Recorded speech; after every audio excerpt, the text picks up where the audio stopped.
Oh, all right. What's up, everyone? Yo, happy freaking New Year. I know we already said that once, but I want to say it again. Happy New Year, everyone. How's it going? Welcome into the stream. Hope you're having a great day. It's been a fun, great day. It's my last day off from work. I got to spend it with my amazing fiance, which was amazing and wonderful, and such a great day. Well, we're here tonight with we're gonna do some Python for about an hour. I'm a little late, sorry. I was talking to my parents. It was my grandmother's 93rd birthday. We just lost our grandfather. So it's been so I wanted to make sure I touch base with everyone in my family. And just make sure I say hi to my grandmother. But anyway, so we're here, we're back. We'll be doing some Python programming tonight for about an hour. Really, and I think what we're gonna do here is really like go through the basics of like Python programming. I'll cut this up and throw it into a nice little like snippet on my other YouTube channel of Tom Learns Coding. So you're into learning coding like Python or the sort. Check that out. I'll put the link somewhere. So I moved myself around just so for tonight at this portion you can see all the code I'm typing up. Because that's kind of important. And then after we do Python, we're going to move to Astlibra, which is a like a metroidvaina meets Final Fantasy, and it's absolutely amazing, and I love it. And it could easily been a game of the year for me. Such a great little game, a lot of fun too. So let's do.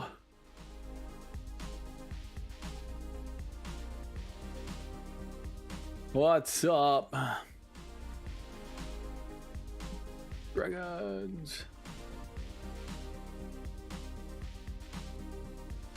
But we're gonna do. I can't wait to jump into some Python with everyone tonight. So if you're into like coding,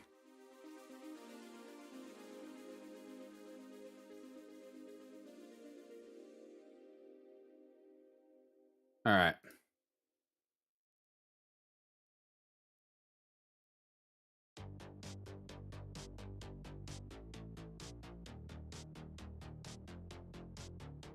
Astlibra. Oops. Why does it do that?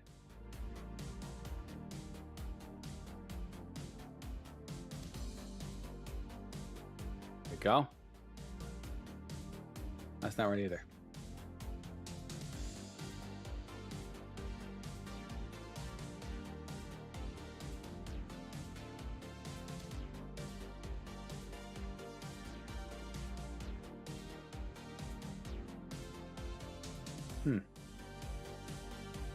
There it is. So weird.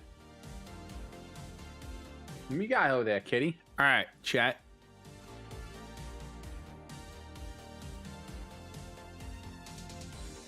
All right, so let's get this Python programming here on the road. Sup, Dez? How are you, man? How you doing today, dude? Welcome in. Hope you're having a good day. Hope your day was good.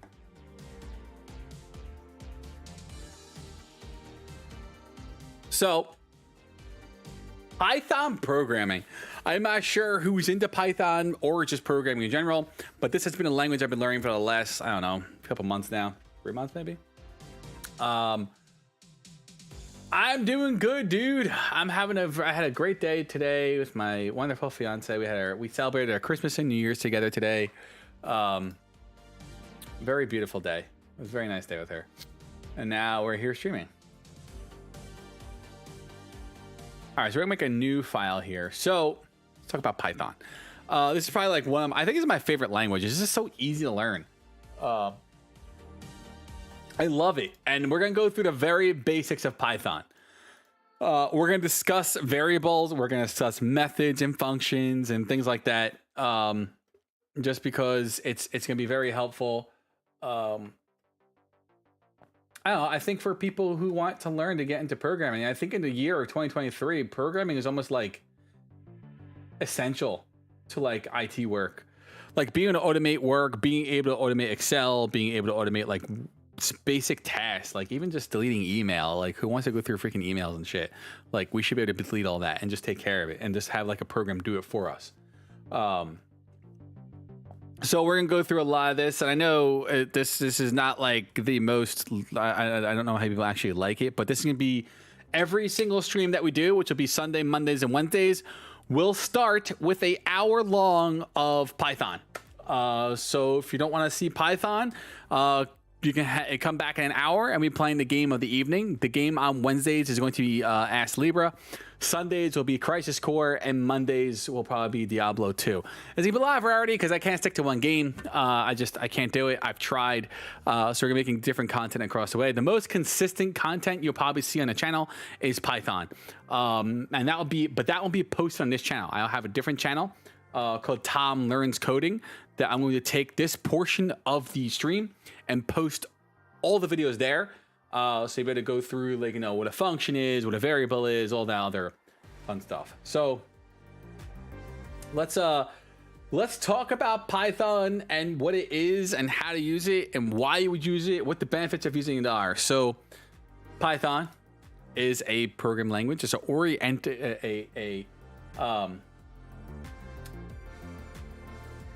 it can do a lot of different things. It's very versatile. So it could be object oriented. You can use it for making scripts.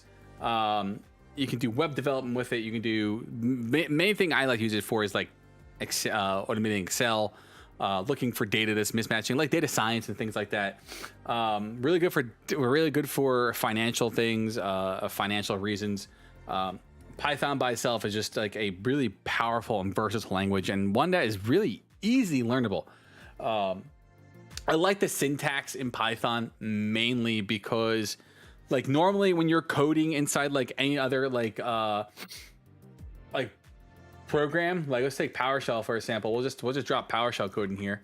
You have all these like squiggly or these square brackets or these squiggly brackets that you have to know when to open them and when to close them, when to open them and when to close them. And Python, you don't need that. Python, you just indentation. So like this code that I have for something I use at work, we don't need to use those square brackets. For Python, we just use white space, and I think that's what makes it easier to write up. So I guess a way of showing that in white space for Python, well, guys, we'll get into that. But I like it because it really makes it readable. It's one of the better languages I think for beginners, and it's not as like deep as like C++ or C#. Like C++ and C# are really deep programs. They can get down to the system levels and all that, and modify at the system level. Where Python, is more into I guess the memory or the application level. I don't think it's not a low level language, which is fine. I don't need to be a low level language. I'm not trying to do like modify memory or hack or things like that. I'm mainly just really trying to manipulate data. That's what I use Python for. But you can use Python for, well, as I said before, like web development, data science, finance, maybe automate basic scripts that you have around. I think like a lot of bots on Discord are built in Python using the module called PyDiscord, which allows you to do a lot of different things and call different APIs into Discord that makes different things happen and whatnot. So it's very, very cool. From all that, that's all right. We're going to go through this. I'm just giving an overview, but we're going to go through this very slowly. So to start, what's up, Rob? Welcome in, dude.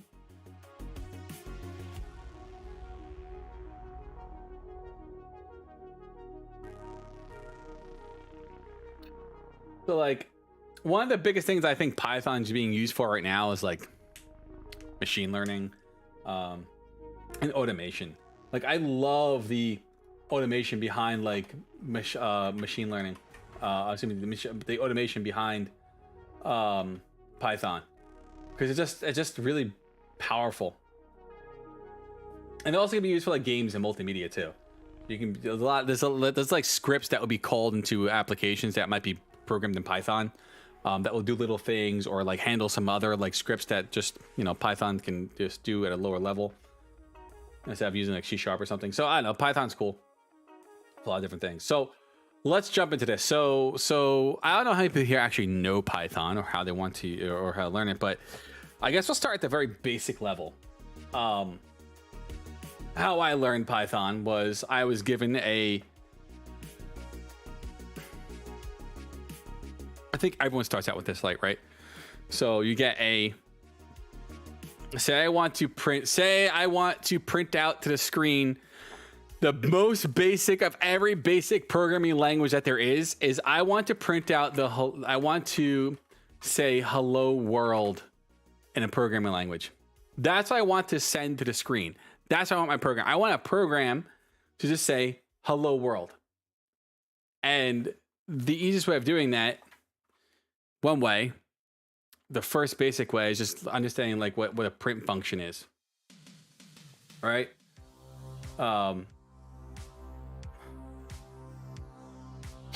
Oh, my nose. My nose is so stuffed because of my damn cat. So I'm trying to think where we should start with this. I have it structured here and how I want to start. I'm just thinking where we should go for this. So I'm not going to go into like installing or setting up Python. There's actually some really good Let's start with that. So if you want to learn Python, let's start jumping into things. There's some really good websites out there that you can learn.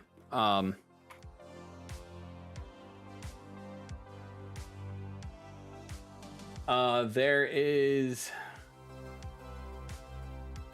one of the better ones is like W3C Schools, and it will go through like Python with you, Python compiler, Python examples, like print hello world. It'll go through all that with you.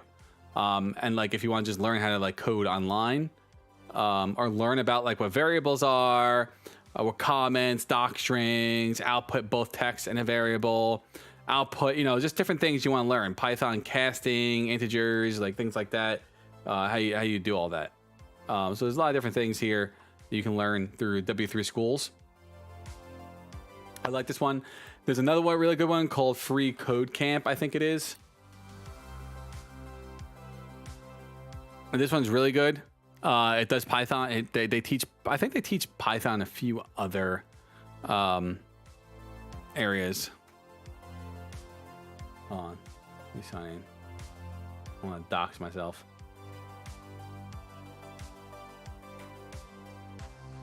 There we go. To sign up for this, I believe that there is, so you can do scientific computing with Python certification. You can do a bunch of different things. Relational database, like different things, JavaScript. But I like this place too. So like, say if you want to do like scientific computing with Python, and it's 56 courses, and I believe everything you do on this is actually online. It's all YouTube videos you can listen to, and then they actually go through what you need to do with that code with that. So this is a really good place if you want to learn how to do other things. I also recommend Udemy. Udemy is a great place to learn. You can find some really free courses. Sometimes they give away courses. Sometimes the courses are absolutely just ridiculously, stupidly priced. Like some courses would cost like, oh, it's $100, and it's like discounted like 95%. So it's like $2, $4 for a freaking course. I have a few that I'm going through right now. Like I'm working on this one right now. These two are the main I'm focusing on right now because it's really like data analysis and data science. And data science, just really quick, it's like really focused on statistics and like understanding the data and coming out with like an analysis of where the stats are for data. I would like eventually then get into machine learning and have a program that do something for me, like just learn based on the algorithm I built. So it's very cool stuff. We're gonna do with Python, but Udemy is another good one. And then I use what the hell was the other one I used? There's one more. I can't remember the name of it. Codefinity I use, but this one's not free. I ended up paying like a couple $100 for this. I like this one though too. They have a lot of courses from it. You can pick a lot of different things. You can pick like introduction to Python, and it will go through like a lot of different things for you. The comments, some simple math, more challenging math. It will go through variables and types. and things like that. We may actually use this to go through it, because it actually might be a little more structured than what I have in mind. So we may actually use this, but because it's copyright material, we may not be able to. And so, well, I like this place. So this place is called Codefinity, and once you're actually done, once you're set up with it, what you pay for, you get tons and tons of like access to different things. Like you can learn Python, you can learn SQL, you can learn a lot of different. You can learn Java, you can learn R, which is another like statistical and like data science, I guess, language. You can learn HTML. If you really want to get good at learning it, I also recommend ChatGPT. ChatGPT is amazing. And you can really just turn around and say, you know, hey, real world example of Python script to automate VLOOKUPs and drop duplicates.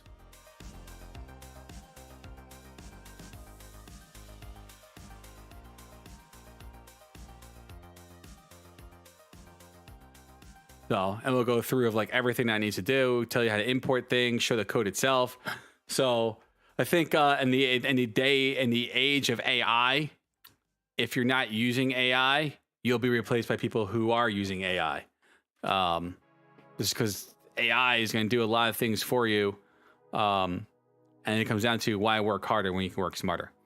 And not that, you know, this, you just can't really copy and paste this. You still need to put your own human intuition into it. But ChatGPT is another good way to learn. This is not, no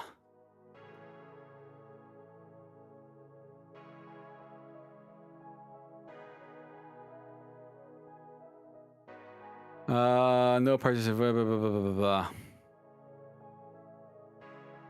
Oh, let me move this over here. I want to give you all my personal emails.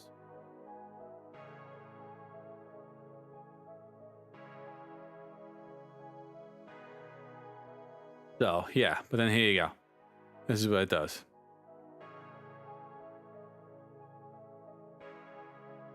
But ChatGPT is another good thing to use too. But anyway, I've digressed a little bit here, so let's jump into this. We may actually take a look at what this has here for us. We can just kind of go into structure. We'll do Python. So that though, anyway. So I guess what I was trying to say is like this would be like the best way to do it. Actually, there's also one more code camp. Code. Oh, where the hell is it?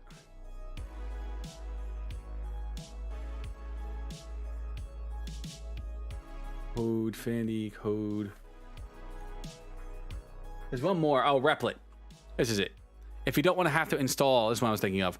Replit. If you don't want to have to install like a interpreter, like I use Spider, which is really focused on data science type thing. I also use Anaconda, which is like a virtual environment, and you can do a lot of different things in it.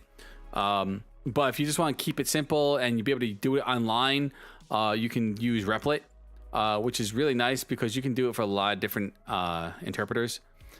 Mainly, I use it for Python. But like, here's your first language. You use a function, put in some string, and run it, and it prints out the hello world string. So that's pretty much what this will do. So you can write like a whole code in here, and then run it and do whatever you want to do with it, and it'll do whatever you want. It gives you like a virtual environment that you can bring into. Like if I log in, I think I'm underneath this. And then like all my templates or my different things I have here. I thought I had my REPLs, yeah. So I have things here that are pretty cool, like FizzBuzz. And then you have like a little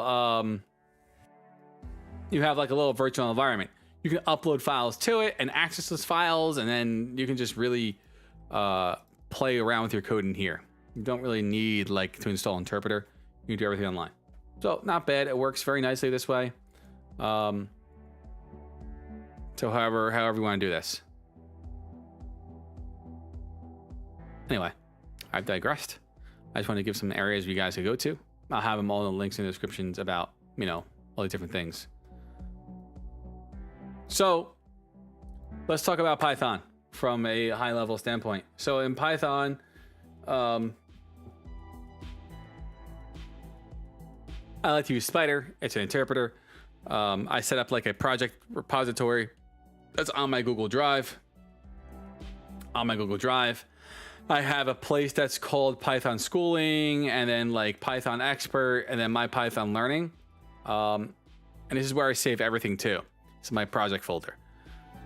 So this ends up, no matter where I run or open things, it will always be from the G drive. I don't like to do anything from the C drive, and because then my files are not mobile.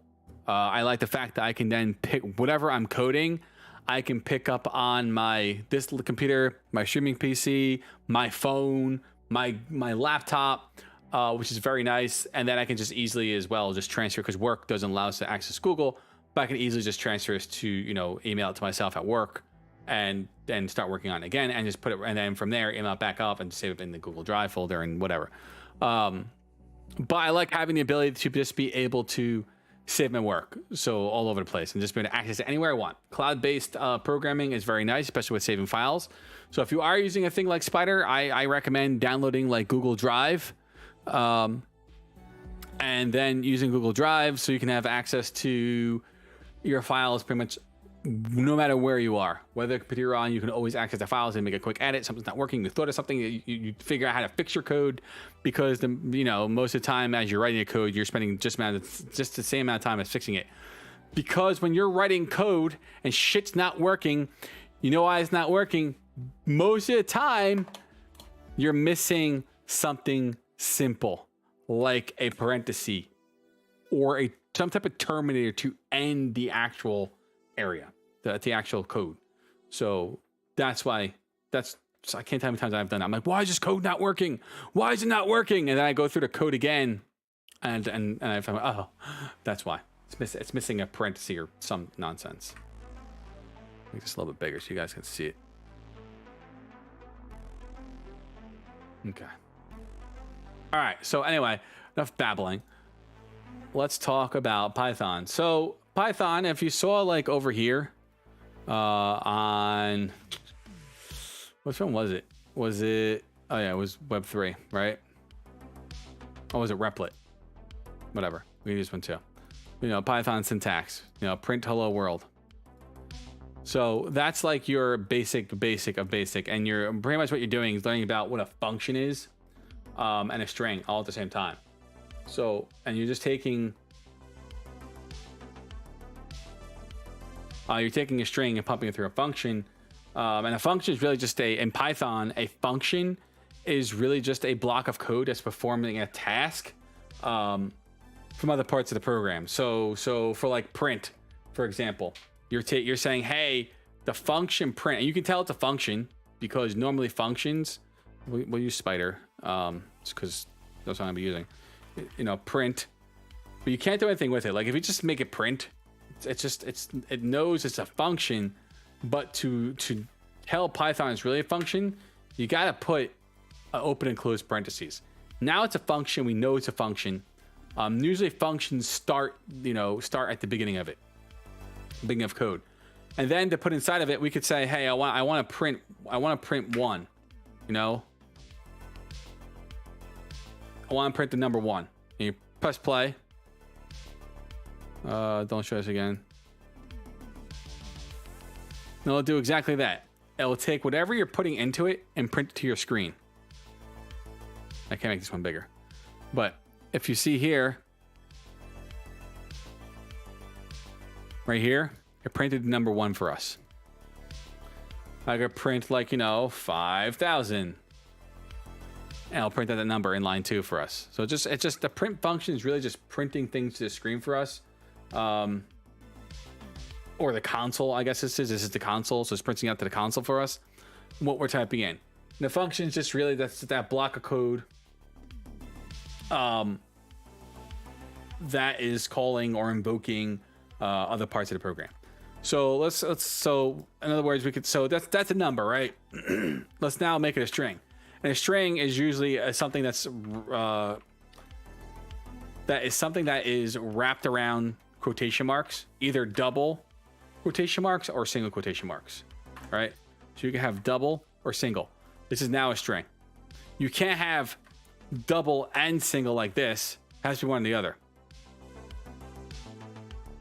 I happen to like do double quotes for a lot of different strings, depending on where I'm coding. Like if I use pandas, when I'm putting things in for certain things, I will use single quotes.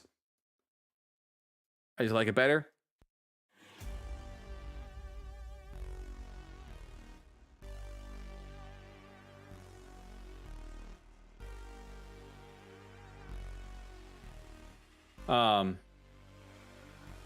So I like double quotes though. I feel like it makes it easier to read. You know it's an actual string.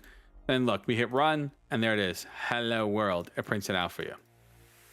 That's pretty much what a function is. A function is just really calling. Can be called from other parts of the program.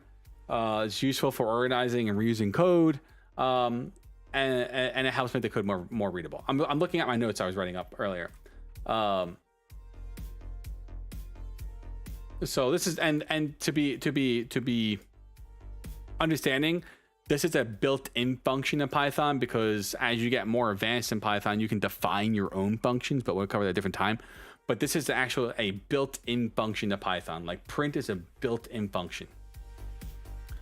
So, and now this is great. Like, okay, cool. We can take a string and print it out to the world. Hello world. That's simple.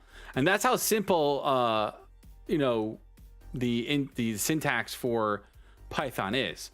But now say we wanted to actually ask a person for the name. Like, hey, I want the program to ask a person for the name, and then I want it to say hello name. Well, we can't have hello world now. We don't want that string hello world in there, right? So we have to make, and if you remember algebra, you had x is assigned to 3, and then y is assigned to 4. Then you print x plus y.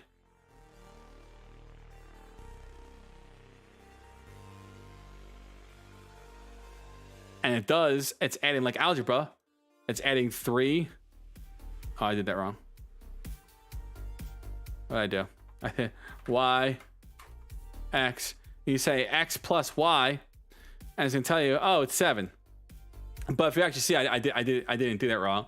So I did 7 here. I said x plus 7, and x is defined to 3, is assigned to 3, and we're giving a number 7 and running it. And because x is assigned to 3, it's taking the 7 and doing a mathematical equation and adding 7 to 3. So this is where algebra kind of comes in, because you're working with variables. So to go a little bit deeper than that, so say we want to print the way to say, hey, we printed hello world, but I want the user to be able to input their name, be able to tell me what your name is, and I want to be able to say hello world, hello name after that, hello person. So like we'll be able to say in our print statement, hello the person's name. So instead of saying print, we want to do an input, right? An input now is pretty much, it's a function, and it's actually going to read in text when I even say text, it's going to read a value that a person's putting into your program.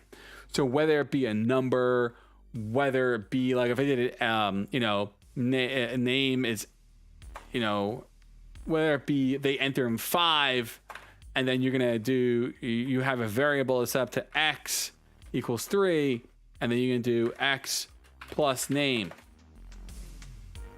And it'll do that. It will do that math for you, because getting ahead of myself here. Let's keep it simple.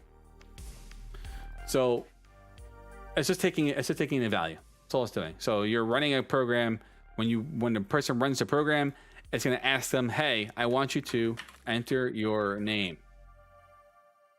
And they're going to see this, right? So let's just run this. So here you go. Here's my input. It's asking, yo, enter your name. So I'll put in Tom. But nothing's going to happen because it doesn't know what to do with it.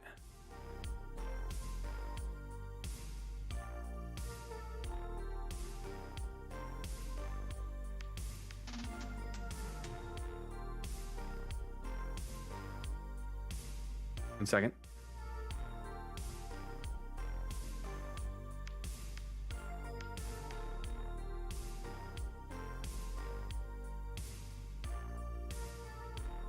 Okay. So it doesn't know what to do with that. So we took the input from the user who's using the application, but now the program's like, all right, well, I took the name, and a variable is really just taking a piece of information and storing it in memory to be called into later, right? So like we assigned 3 to X, well, we can call that variable at any given point to edit to something else any given later. The same principle works here, is that we're going to take the value that the person's putting in here as a string. It's going to be assigned to the word name, and then we're going to say, and I'm going to use the little things here because it's just easier to do it this way. Then oh, my knee is bugging me today. We're going to do a little formatting here. We're going to use a literal string, which is taking F, right?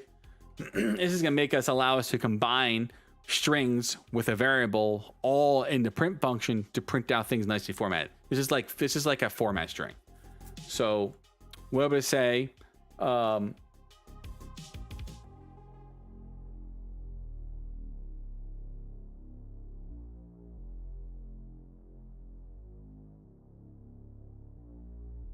right.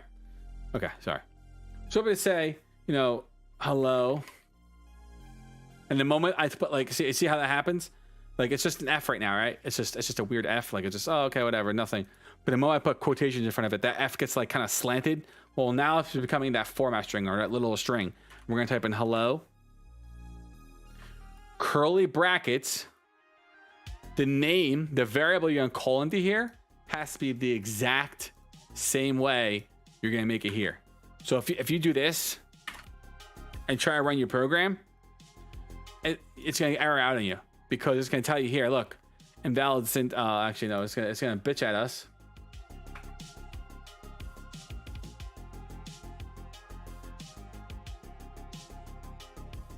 It's going to bitch at us because undefined name.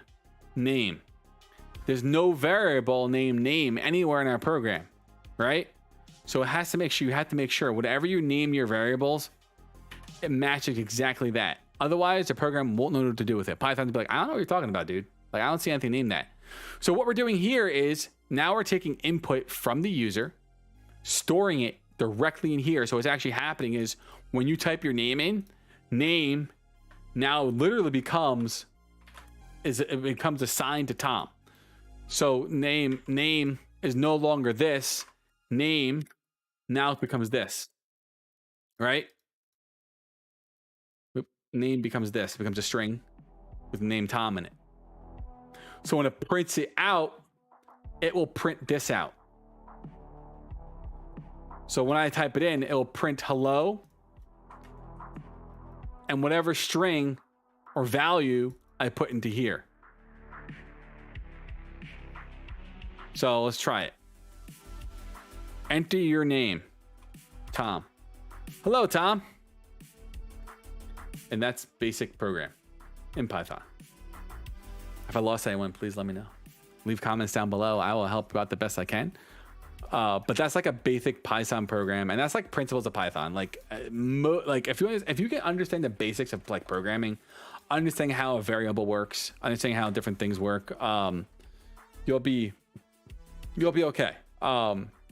Because most of the time in programming, or in Python at least, you're assigning some type of like a function or object to a variable, and then calling that variable at a different time and place in the program.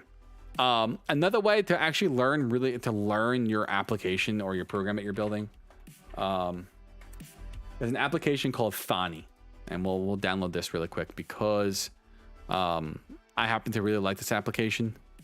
I thought it was a very cool application, and it just works really good for what we need. It's lightweight. It works really, really nice for what we're going to do for. So we'll install Thani really fast. Take 10 seconds to install about. I'll show you what it does. And this is great. Like if you're having issues with programming, you built an application, it's bombing out somewhere, and the error message that you're getting, like in the console or the IDE that you're using, just isn't making sense. Well, you can come to this application called Thani. You load it. You can take the code from whatever, if you're using Sublime Text or Spider or even one of the online things that you're using, and drop your code into Thani. Do save it, and I like to save this in my same place, my Google Drive, my Python schooling, Python expert, my Python learning. We'll name this my Thani example. And now I can turn around and press the little debug button right here, and then I think it's F7 to step through. Yeah, to step into it. And stepping into it means, okay, step into this portion of code. So I'm gonna press F7. It's going to then look at the variable. And so the way Python works, and just technical reasons, it's going to process everything after the equal sign first. So it's gonna look at the equal sign. It's gonna look here, and then it's gonna process this before it processes name. So it's going to look at the function here you have going on. So it's like, okay, well, there's a function here called input. I see the input function, and I see the input question of the string called enter your name. Okay, I'm gonna execute this as a whole function as input enter your name. I'm gonna show it down here now to us in the console. It's asking me for my name like we did before. I'm gonna type in Tom. I'm gonna press enter, and now the input has become Tom. Okay, cool. I'm gonna press F7 again. So now this whole variable has became Tom, right? And now it's gonna turn around and say, okay, print. Now we're gonna do a print function. It's gonna look at what we have in here. Hello, Tom. And it's gonna print that out. So it took what was ever in here, and now this name is no longer input your name Tom. The name as I showed before became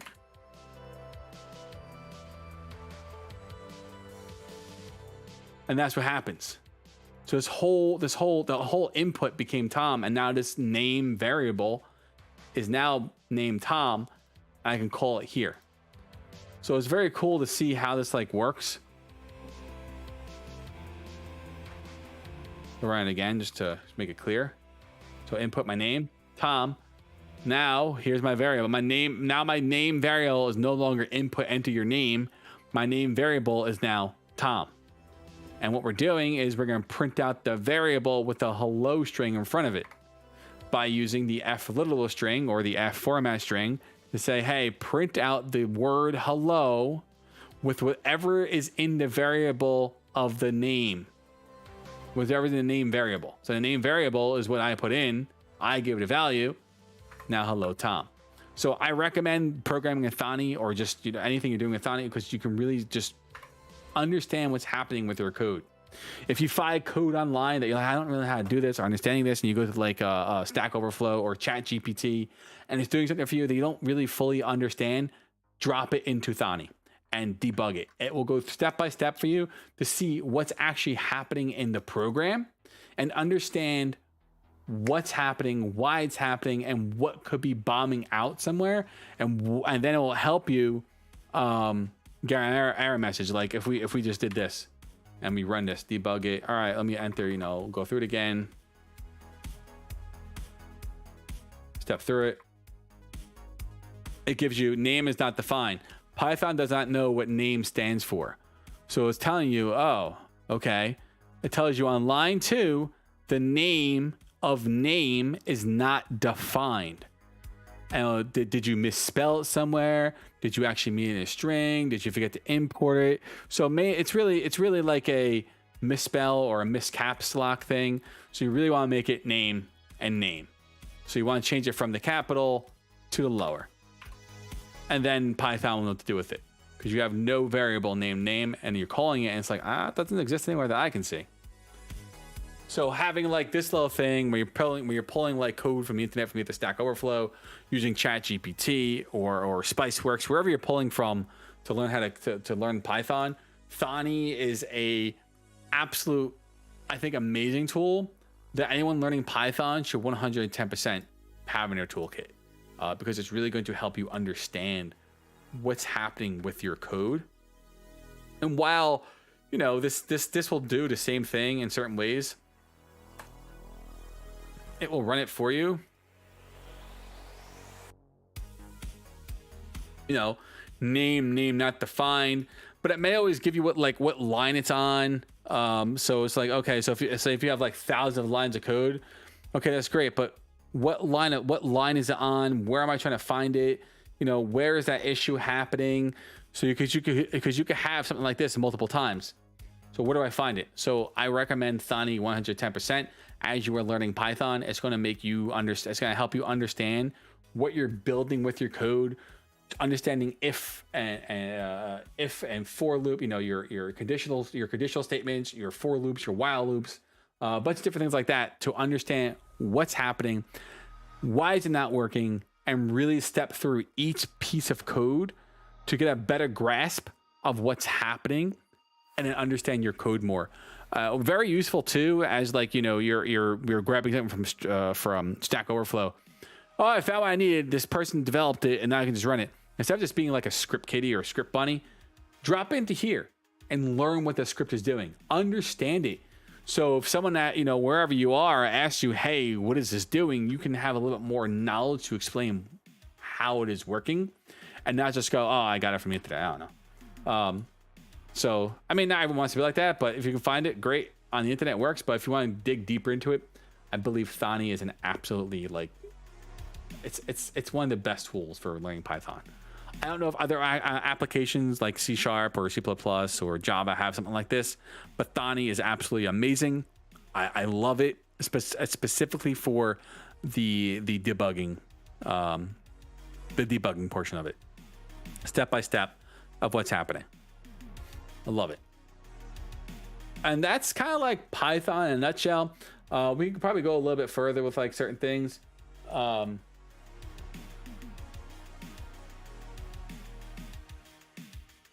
think what else we can do.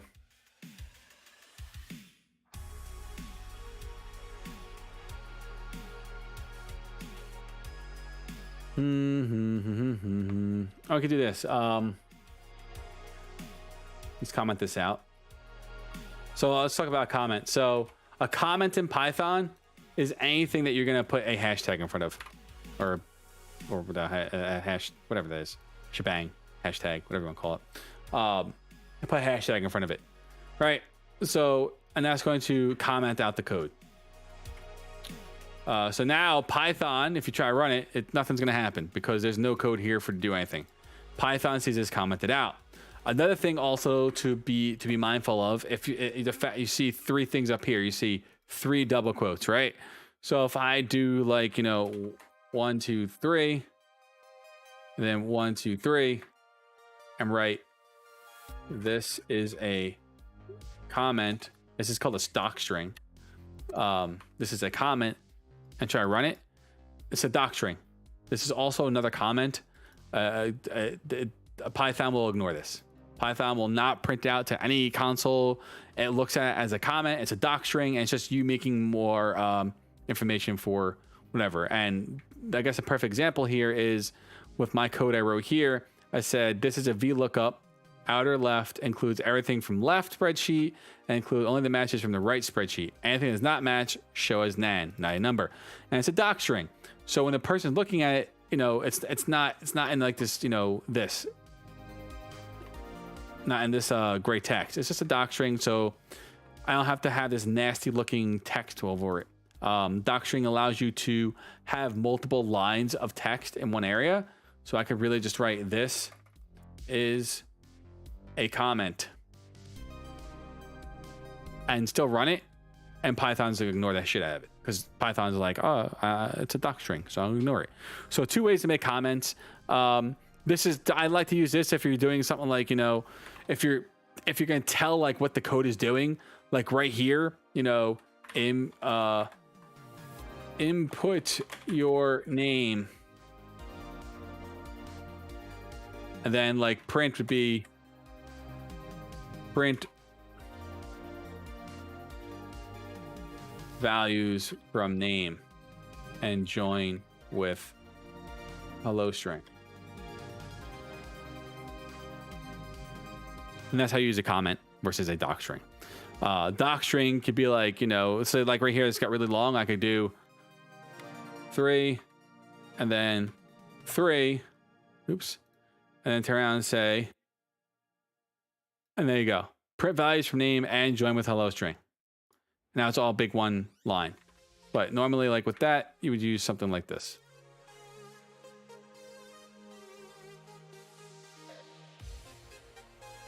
All right, so let's comment this out. And then we'll turn around and say, let's do, yeah,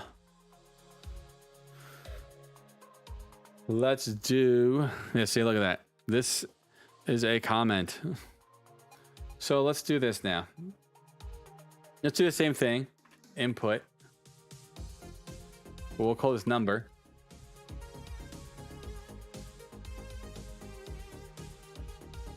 And we're going to say inside the input function,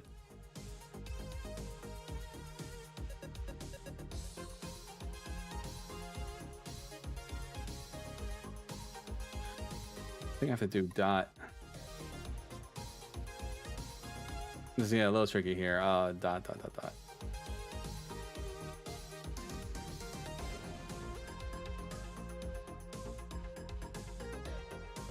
think it's dot int. If I'm not mistaken. And put a number to add. Whatever. So add, right?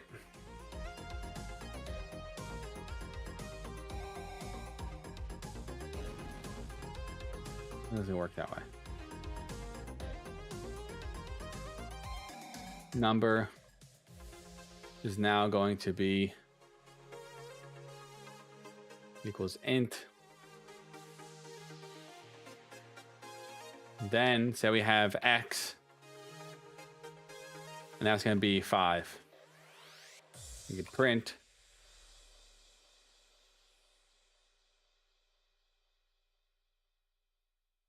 print x. We can print your number plus 5 plus, oh yeah, I'm doing this wrong. Your number plus 5 equals. Now, if I'm not mistaken, this should work this way.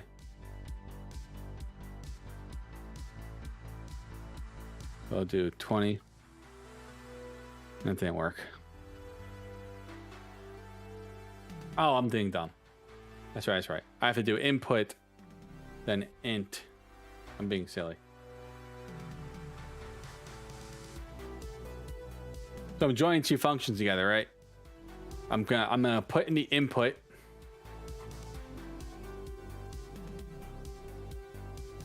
I'm going to say, hey, put the input in, whatever that input is. Instead of making it a string, I want you to convert it to an integer.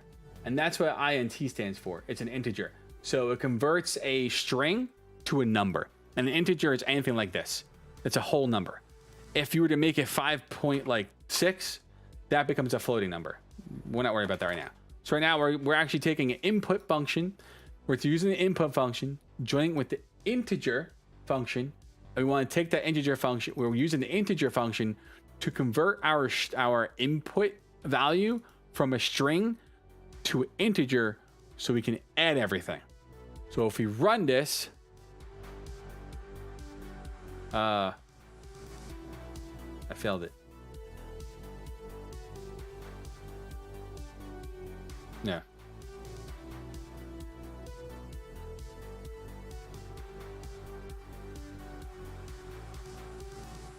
Three, 1, 2.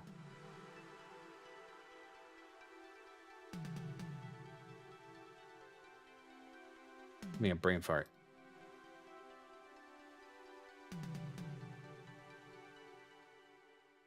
The other way around?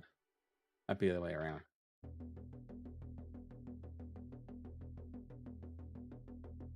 Yes. Sorry. So it's integer, then input, enter in your value. The integer function then will convert whatever you put into, because what's going to happen, what would normally happen if you didn't have this number here, if you didn't have the integer function here, it's going to take that, whatever number you say you put in number 20, it will wrap it around quotation marks, and anything wrapped around a quotation mark will become to string. And you cannot add a string to an integer without converting your string to integer first. So this is exactly what we're doing. We're saying, all right, hey, integer. See the code. I've always been interested. This is making me so confused. It takes me confused. It will definitely. It's confusing to understand at first because it's so new. Like anything else you learn, it's so like, oh my gosh, this is confusing. I understand what's happening. I'm trying to explain it the best I can. It's like my first time really teaching it back. I'm trying to understand it the best way I can. Like get rid of all this stuff because this is stuff that you don't need right now. So how can I explain this in easier terms? So let's do it this way. You have Des likes pie, right? And then you want to add that to 5. That doesn't work because they're two different data types. This is a string. This is an integer. You can't add a string to an integer. It just doesn't work. It will never ever work in Python or any type of program. You cannot add a string to an integer. There are different ways to make this, to say it like, you can make it count like, or make it repeat itself 4 or 5 times, but it will never ever be able to. You can never add you like pie, Des likes pies to the number 5. This doesn't work like that. So what we're doing is we're taking we're taking wherever your input is. In this case, what's happening with input, when you use input initially, it's making it that string, right? So say you put in number 5. Automatically, input takes it and makes it a string. Our variable of x is assigned to the number 5. We cannot take the string of 5 and add it to the integer of 5. Python won't know what to do with it because it's two separate data types. You have a string trying to be added to an integer. It's gonna look at you and go, I don't know what the fuck you're talking about. You can't add me. It doesn't work. So what we need to do is tell Python, yo, any input that this person adds in, I want you to take it from a string and make it an integer. And then I want you to take that integer and add it to the variable of x and give me that answer of 10 or whatever number I type in. So that's what's happening. That's step by step. Does that help more? Does that make you understand, help you understand more?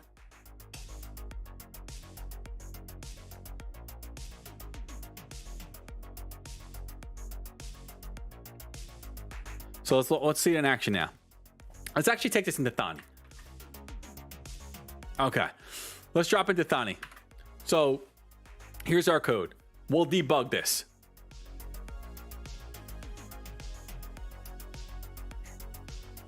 Plus 5 equals plus x equals.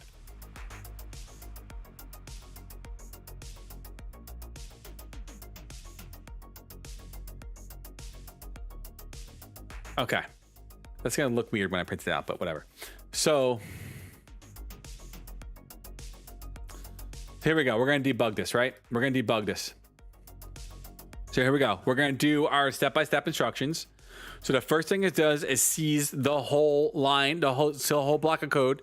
Python looks at everything after the equal sign. So it's going to do everything after that first. So now it sees this block of code of the integer and the input function. Now it's going to look at it. Okay. Now it's going to look at the input and say, okay, you want to take this input a number to add. It's going to grab that text. It's going to look at it. It's going to look back at the input function. It's going to say, now it's going to prompt it to me, the user, and say, I want to add 20. I want to put in the number 20. Now it takes the number 20, it adds it into the integer function, which is now going to take what was originally, which was this originally, right? It was this originally. It was a string. Anything in quotation marks is a string. It's now going to take this and make it a whole number for us. It's going to convert that string into an integer. See, it dropped the quotation marks.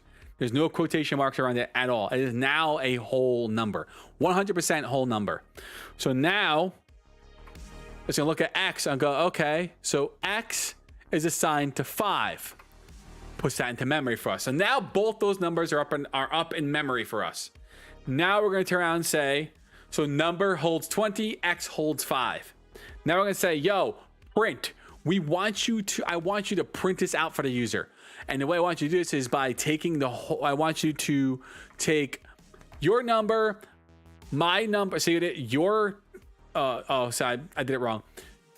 Your 20 plus 5 equals. Oh, they didn't print it. Oh, I did X plus. I did this wrong. X plus number. Your added. So say X. Your input. I'm trying to think how to write this now.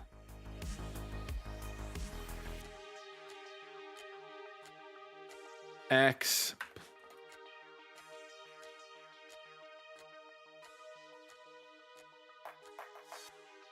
We added your number to X, and it is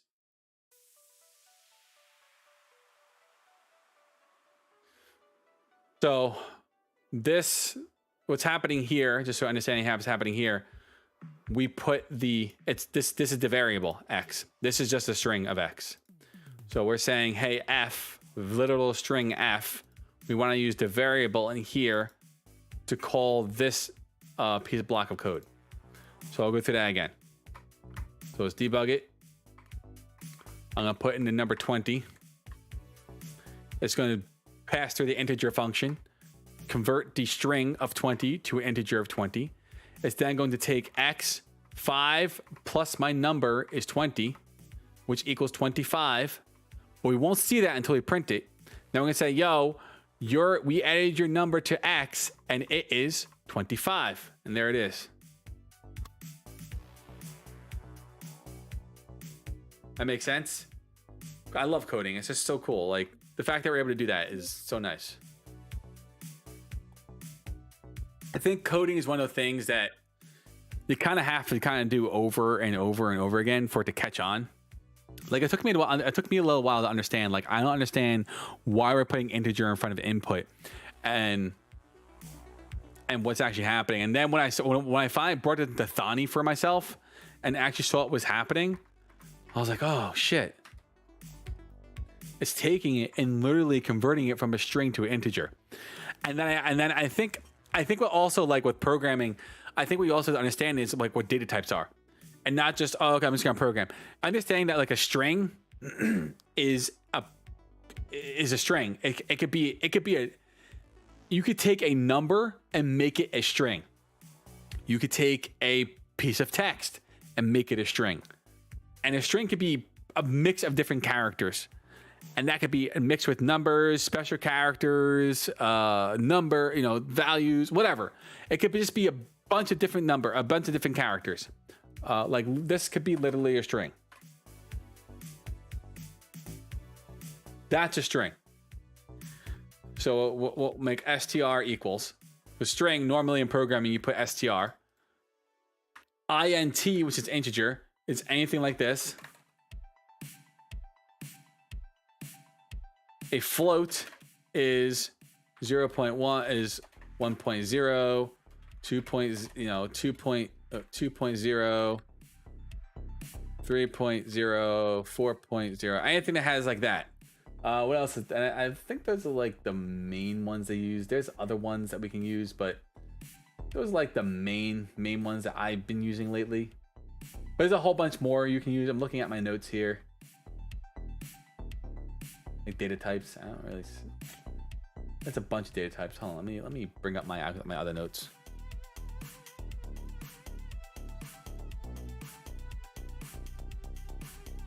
I think they got rid of OneNote, didn't they? They did get rid of OneNote. On Windows 11, they got rid of OneNote.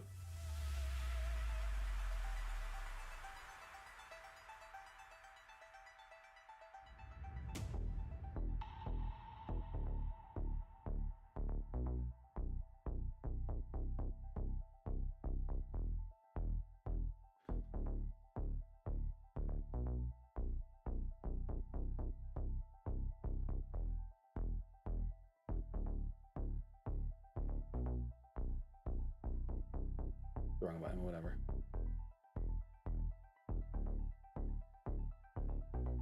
So hold on, let me see. Cooling. I should have it down here somewhere. Python training. Yeah, here it is. So here it is. All right, so lists, dictionaries, tuples, sets, booleans. But we're not gonna get too deep into like these right now. These are very different compared to like integers, floating points, and strings. So we're just sticking with these right now. But those are the ones that you would normally see like we're doing anything. String, there's just a bunch of different random like text put together. Integers are actual whole numbers. Floats are like your floating numbers. Like, you know, if you want to do like a percentage, 5.6%. That's a floating number. Then you can do mathematics around that. So that's understanding like, your data types in Python, and how they can work together, how they can't work together, how they can be converted to work together, and things like that. So that's kind of like the Python in a nutshell. Well, I'm enjoying this.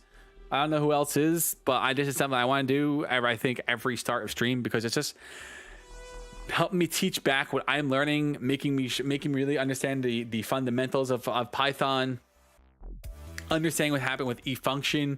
So when I'm building my own programs, whether it be inside of like Spider, like, I'm automating Excel, and even though there's like no crazy math, this stuff that's happening here, like converting integers, the basic premises still exists here.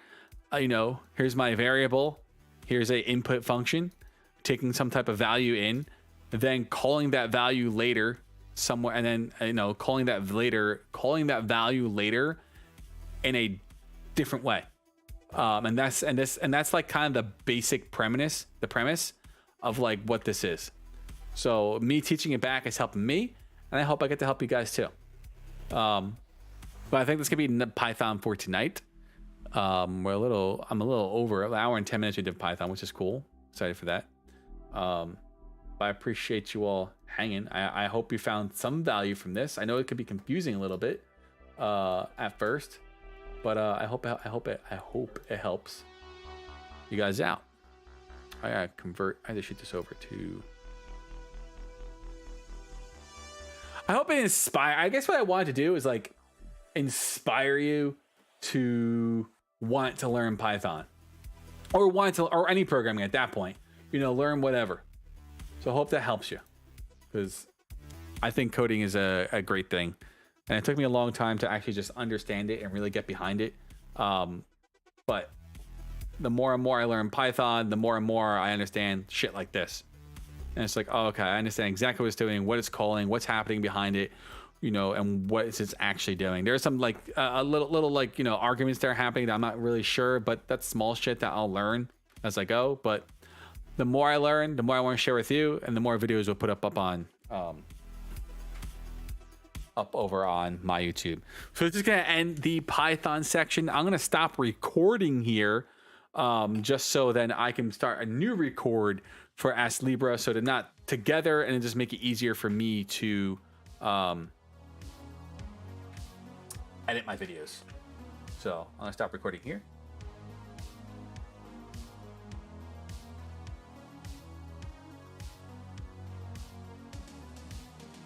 Okay.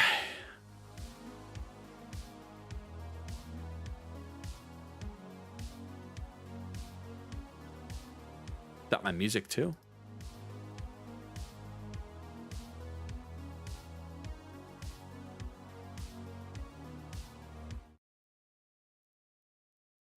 All right. And now we're going to go jump into some Astlibra. So Astlibra, this is actually a very cool game. I'm really enjoying this game a lot. This game is like Astlibra is like a metroidvaina meets Final Fantasy. So if you enjoy like a Castlevania or a Metroid type game, and then enjoy like a Final Fantasy type based story with character development, fun combat, this is gonna be a really good game for you. It's hard, it can be difficult, but it's fun. Presented by So the story takes a bit to kick up. So when you first play it, like it takes a little bit to actually like get going. But once it does, it doesn't let go. Like it just keeps going and going and going and going and going. Oh, I don't know why I saved on that one, but okay.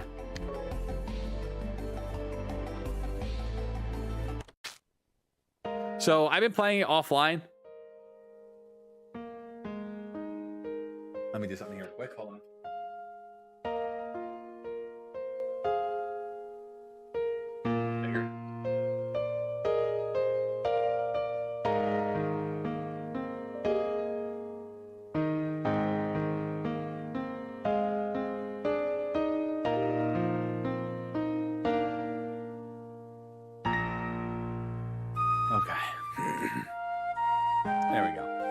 So you're a young boy who got attacked by demons years and years ago. It's been 8 years since we saw any humans. I'm getting the premise that we are actually time traveling between after demons have attacked and before demons have attacked. Right now we're in the place of after 8 years demons have attacked. And now we are... You know, there are like some like human civilizations around, but this is like the only one that I have seen or come across so far. In the world or time that after demons have attacked, there are not many humans left. And we were living in a time of, for a very long time after demons have attacked, for 8 years of not finding one. And then as we go through the story, somehow we're going back in time. I don't know how, but it seems to happen when we fall back to sleep. I'm not sure how that's connected.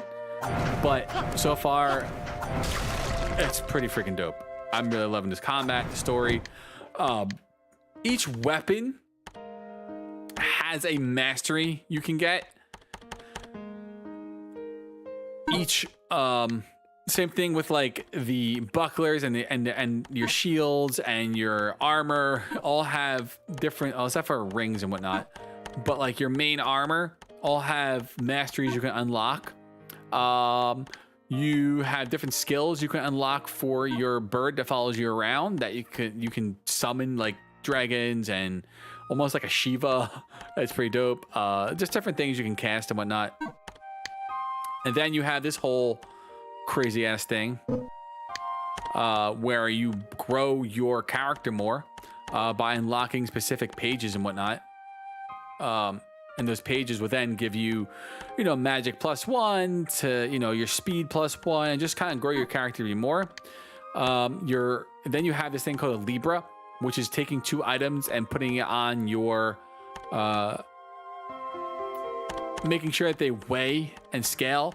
The closer it is to being balanced, the higher defense you would get, and the higher, like, whatever the other thing is that you'll get. So, like, adaptability. I'm not sure what adaptability is, but. And then Charon, one of the two, is the bird that follows you around. And this bird will then give you the different abilities you can have with your weapons, which is pretty dope. So there's a lot of like a metroidvaina stuff going on here, which is cool. And then there's also a lot of Final Fantasy stuff. Like the story so far is absolutely amazing. I'm really, really excited for the story to see how it goes more. And adaptability is 6. I'm not sure what adaptability does. Oh, adaptability is here. Dive duration, underwater attacks improved. Got it. Okay. So that's what adaptability is. And every time you level up, you get like 10 points to put into different areas. There are places you can just walk into and respect your character for free, which is really cool. And just, play and build around how you want to be. We want to be high magic, with a decent defense, with low HP with a glass cannon, or high HP with good defense and high magic, or really speedy with a high attack and decent, HP. You can really play however you want. It's really, so far, a lot of fun. I'm really enjoying it.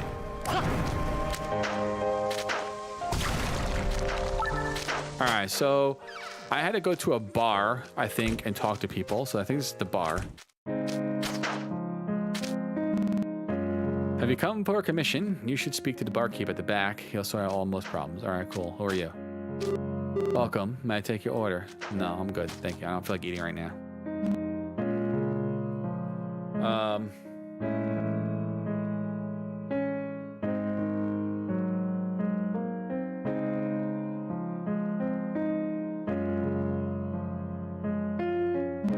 Thanks for coming.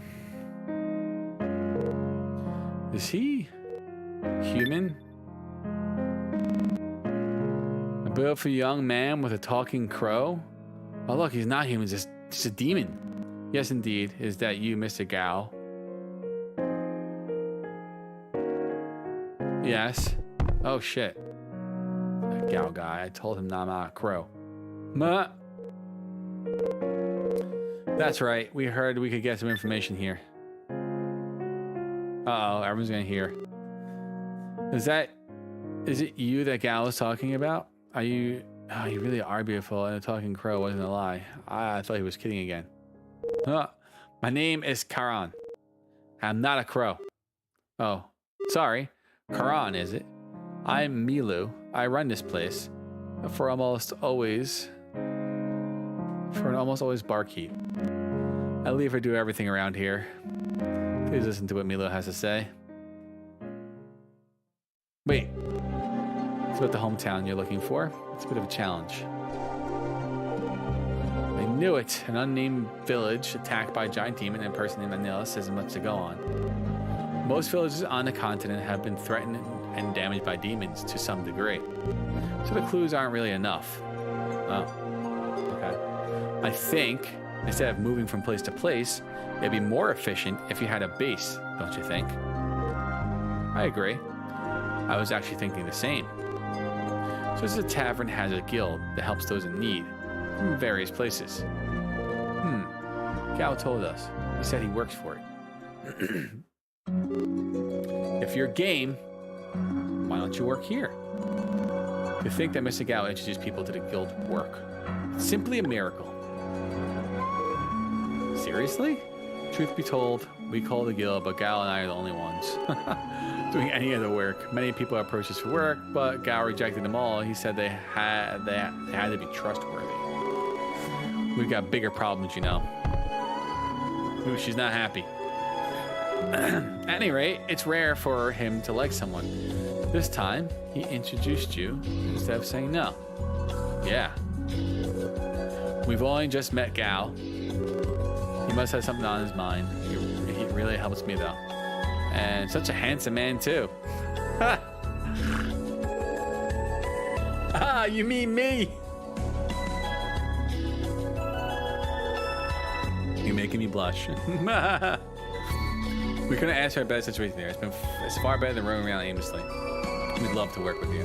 Okay, we're colleagues from now on. It's good to meet you. We become members of the Taverns Guild. Oh, what is this about to open up? It's about to open up shit more tons of freaking systems. I guarantee it.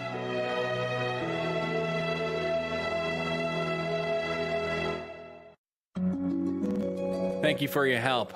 Yeah, thanks in advance. Could you show us what there is to do? Well, there's nothing urgent for now, so please take this. You receive a key. It's your house key. My house key. A house? Yeah, you can't go without a place to sleep if you're gonna be based here. But we've slept rough for 8 years. You won't do a good job if you're tired. You'll also be dealing with demons. So stop muttering and go get some rest. You've not slept yet, right? That's right. You look pretty drained. All right, listen here, Mr. Skeleton. That's true. You've walked non-stop since our battle with the Guardian Beast. Let's just accept this off with thanks. I'll see you tomorrow. I'm always here. We'll be waiting. Sweet, we got our house at. We got ourselves a house. But they didn't tell us where it is, though.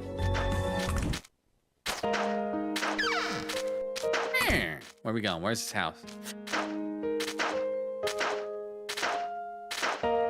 Let's see if we do anything else.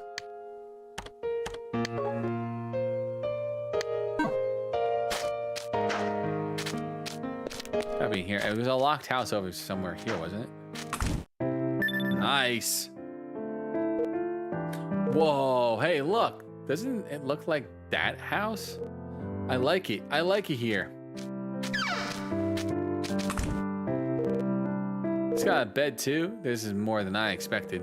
It's a bit early, but I think I'll turn in for the night. We'll go to the tavern in the morning. Maybe I'll find a job that provides a clue to the location of your hometown. Maybe. Maybe. Raining. Hey. Wake up. There's someone you should meet.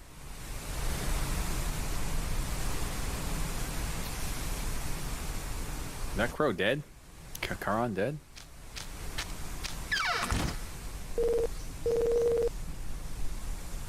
No matter how much you talk to him, no matter how much you shake him, for some reason he doesn't show any sign of waking. He looks dead.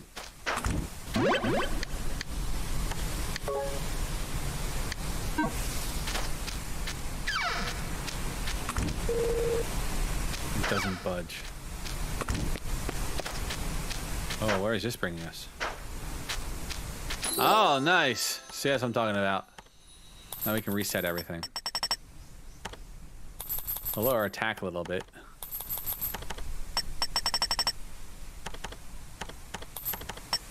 Mainly because... Oh.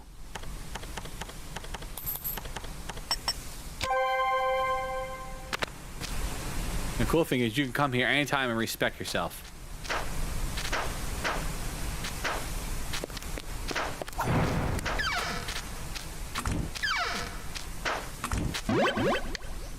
I have a habit of saving like 50 million times because I don't want to lose everything all the time. Oh, kid. Oh, is that the little girl that we were looking for?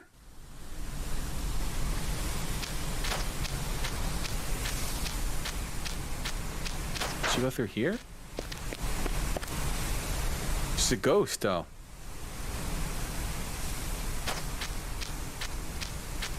Oh, wizard.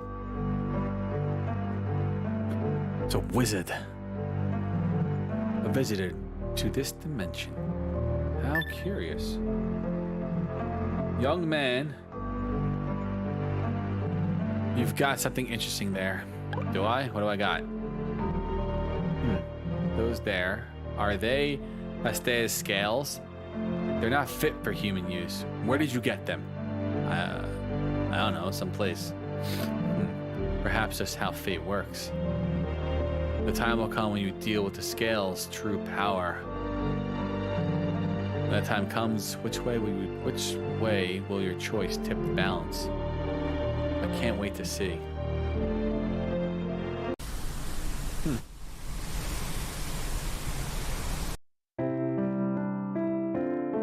Was that a dream or did it really happen? What do you think? You must be tired from the battle. We're going to the tavern today. Let's go and get our first job.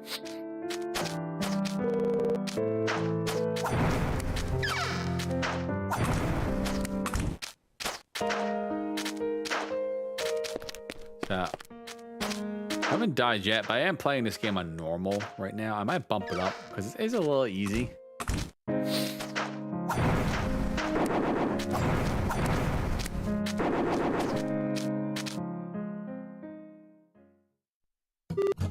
Good morning. Did you sleep well? I did. Yeah, thanks to you. It's the barkeep not here. The barkeep doesn't come here very often, but you'll be fine. I'm here. I see. What kind of missions do you have? Let's see. Find a lost adored cat. Find a lost ring. Fight mediators or wedding matchmakers.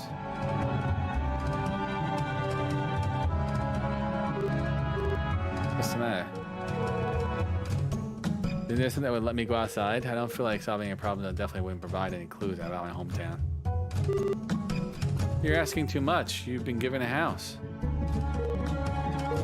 Me, how should I say?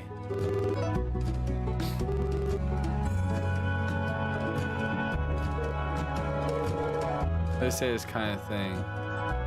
They say this kind of thing is likely to grow worse. What? What I want you to do this time is transport a regular supply out to the wetlands. Gal was where he left his supplies yesterday, but he hasn't come back yet. Uh-oh. The marsh is so dangerous, though I'm sure Gal will be fine. Maybe he's lost or something. But if he has lost his way, I'm worried what will happen to you a couple of supplies of them for him. I want you to take the same package to them. You transferred before, right? Actually, yeah, supplies were traded by a merchant. But on his way to the marshes, a demons killed him. The old couple who live out there depend on supplies, so someone has to deliver them. Got it. So we've got to do what we've got to do is go to the marshes, deliver the goods to the old couple, find Gal for lucky and bring them back. Got it. Gal can wait. Please deliver the goods to the old couple. They're probably in trouble, so it's your top priority. I'll do one more thing. Be warned, once you leave, coming back won't be an option until you deliver the parcel. The place is quite far, so you won't have time to return. You got something to do it before you leave.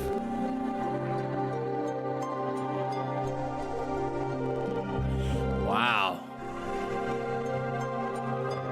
Looks like it could be there. Let's go buy the tools. There's commotion in the ruins of the city's arena. Let's go find that time. If I can blow things up, I'm wondering if this is a good build right now.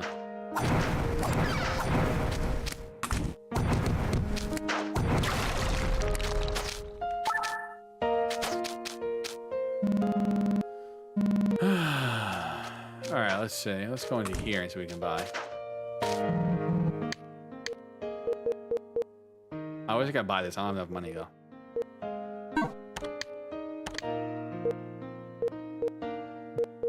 That's it, huh?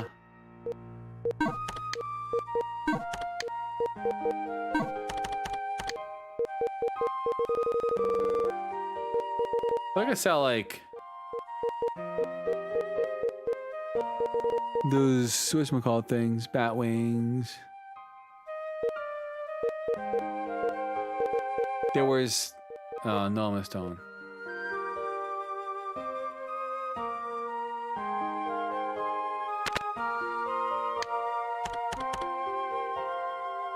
Won't be enough. Peace out, dude. Alright, where are we going? We're going somewhere. What's in here? Magic tool here. What do you got for me? Goji Perry's cactus fruit.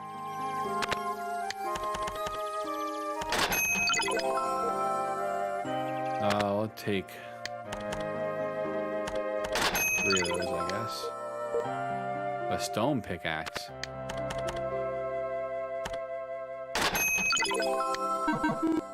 Alright, I think we're good now. We're probably gonna mage for a little bit, it looks like. Hopefully this works out well. So what we're gonna do is save on a different save just in case this build doesn't work. And then come back to the other one that we had.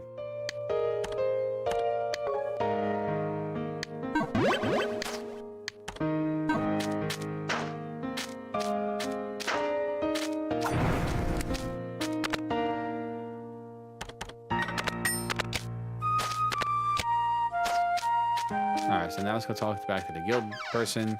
Like, hey, we're gonna go here. Can you hook us up? And be like, yeah.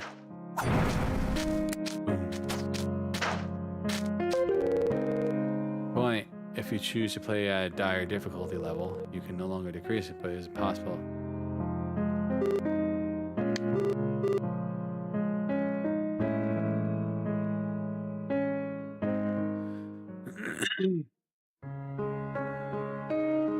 Alright, so where are we going? To the marshes. Viridian Swamp. Many travelers are attacked and killed by hideous...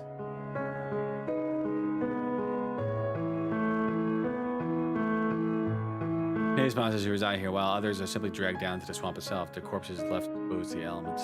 Nice. Many expeditions have set out to vanquish the powerful demon Nushi, who resides there. None have returned. Some say the corpses of their heroes now lie at the bottom of the swamp. An old couple lives in a cursed place. They can't survive without traders from the city.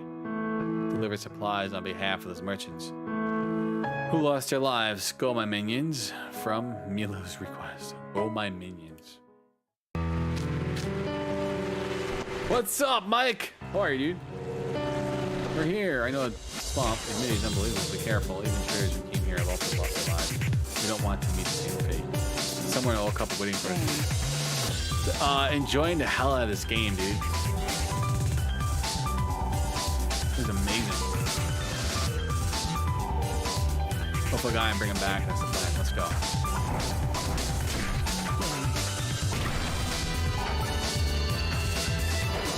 Okay, this is gonna hurt me. This is like This is like a Castlevania or a Metroidvaina meets like.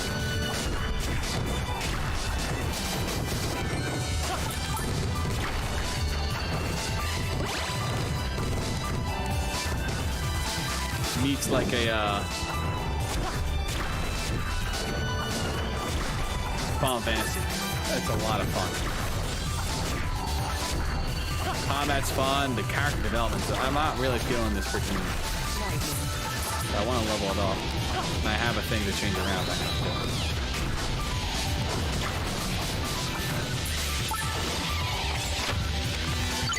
How was your New Year's and Christmas, dude?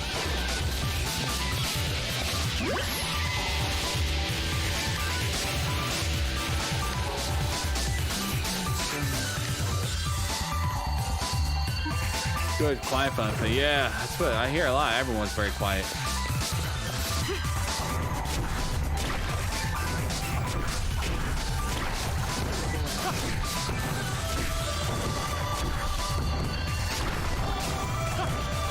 I don't think I'm doing enough damage. Like 314, is that like good damage?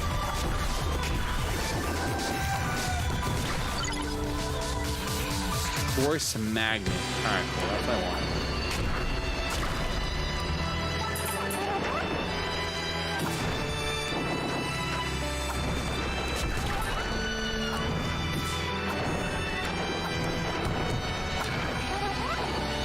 Oh, yeah, freaking attack me.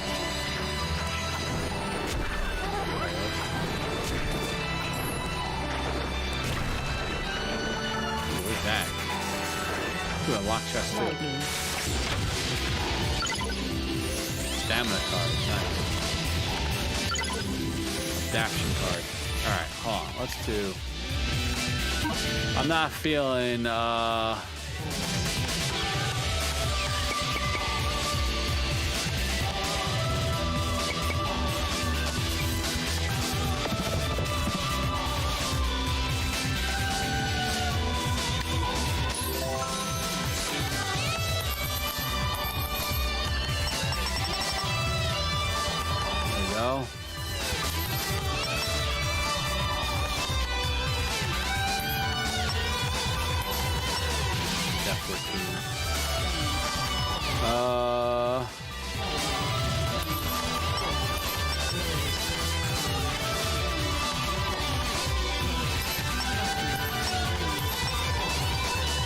More experience points. That'll probably get level up faster.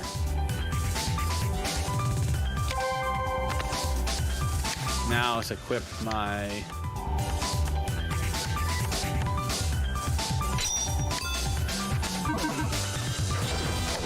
What was the thing I just learned? Allows you to collect force automatically. Hey, Gao. Isn't that Gao? Well, that was easy. Huh? What are you all doing here? We heard you were missing. We were giving a job to different supplies in your place.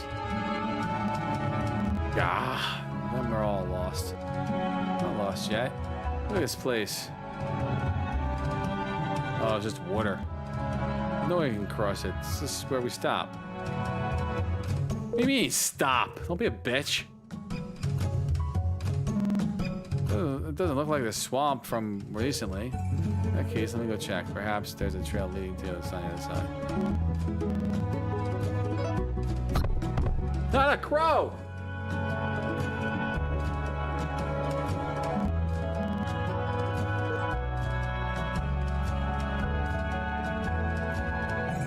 That's just all swamp. Uh-oh. Boss fight. You can't go past it. Oh no!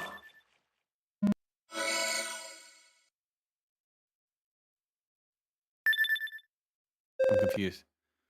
Yeah, my bird.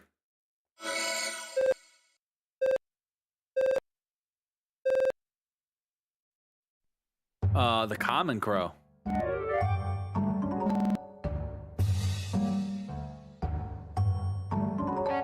What's the common crow?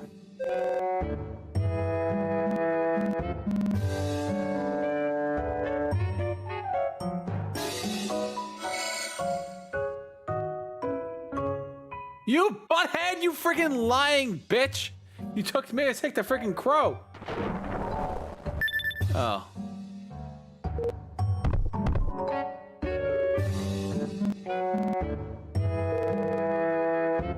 This is what part makes me a common crow. I'm a far more common. I'm not even a crow. Well, it didn't define those terms. Huh. So how do we get across this freaking place? Probably gotta go back in time. Or to the future? Back to the future?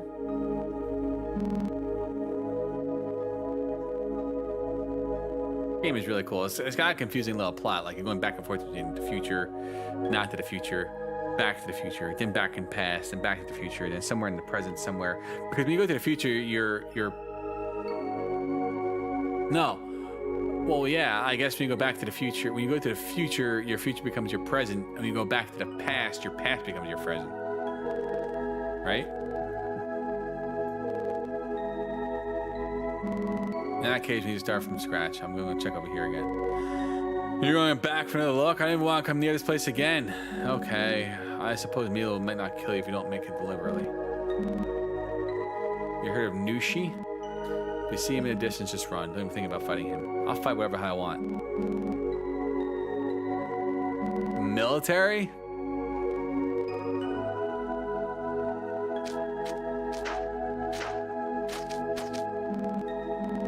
I understand to be in a place like this. Alright, so we can't get there. I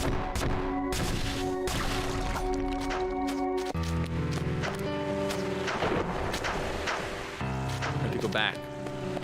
What's that? A wolf? What's the dog doing here? Woof, woof! Oh, we're gonna go follow the puppy. It went there. It looks like an animal trailed. Check it out. Ah.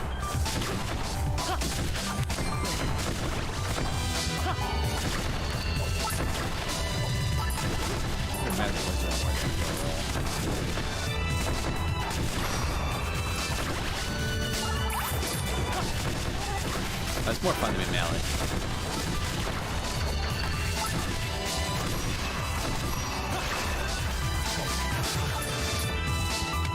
I'm really liking this game.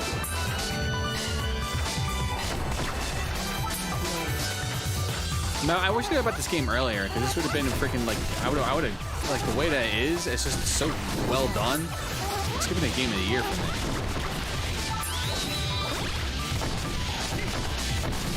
Gotta love a good indie developer, man.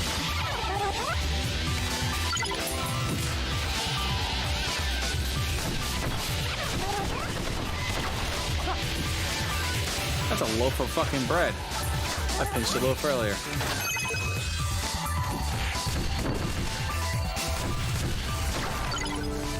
I learned second wind. What the fuck? What is this place? That's my exact words, but I said it in more like what the fuck way. Did that dog go into a tiny house hanging from the balloon? There's a gotcha. There's a lot of fun.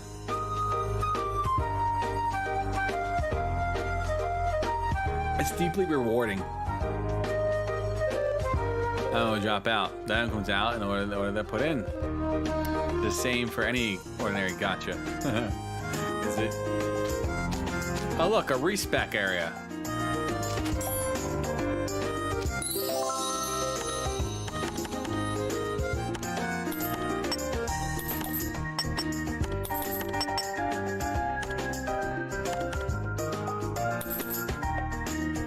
Lost possession, so we'll keep that up.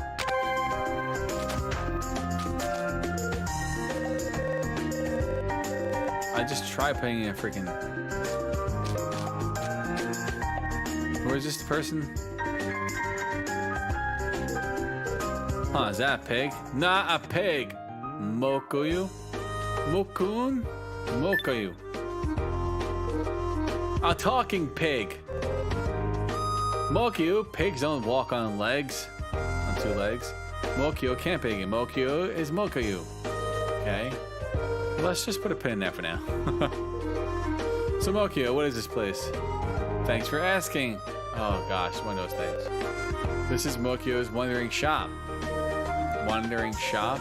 Brave men adventures of the past have safely navigated dangerous regions by restocking supplies at Mokyu's Shop Mokyu.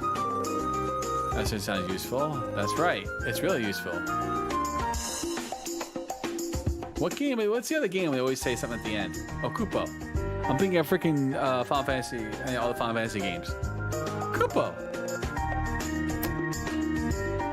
Instead of Mokuyu, it's Kupo. It's your lucky day, Kupo.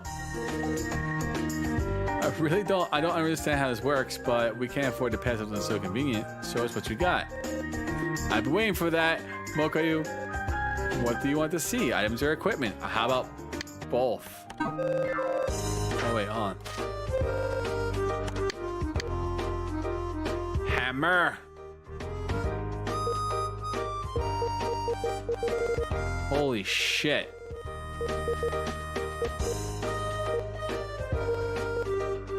I don't got enough gold. Can I sell shit?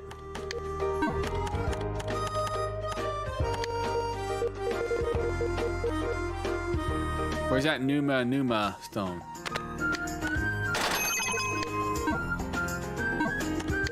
Now I can buy.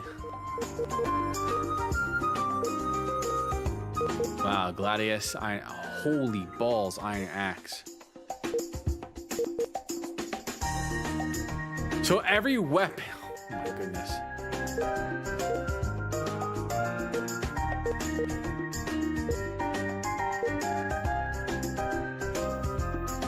This ring's decked with firestones, max HP, magical power 6. So I'm gonna grab the iron axe because it's most powerful right now. Oh shit! I need freaking whatchamacallit. All right, what else you got for tools then? Copper chest keys, refining kit, small empty bottle, flour, wooden skull.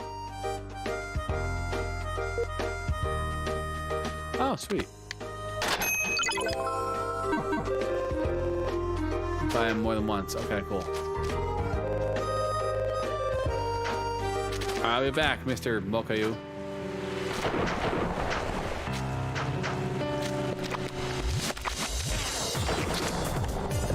Shit. My torches. Rain.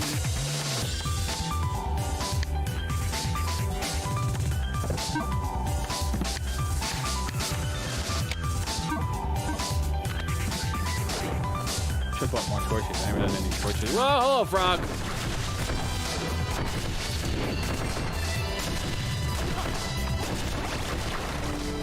Oh, sweet.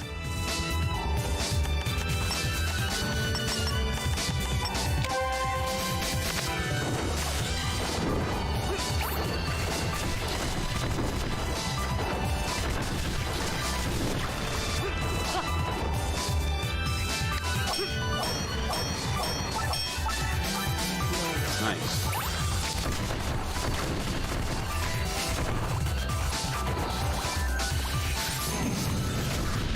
Coming in the fire, Dragon.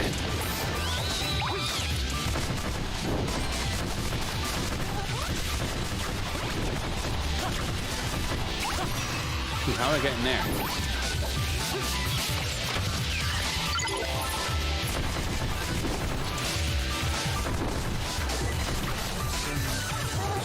How do I get in here? Now you bitch.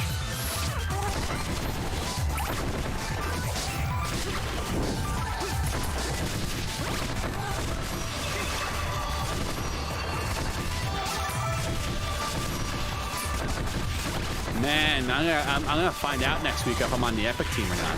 It's gonna be very interesting if I don't get it. Oh shit, I'm gonna die.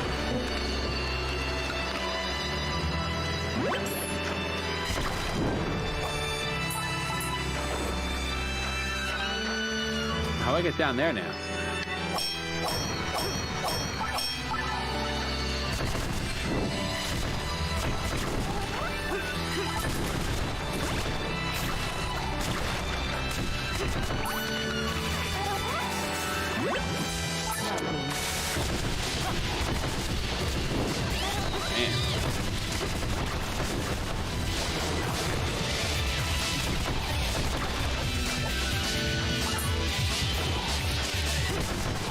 These guys are hard.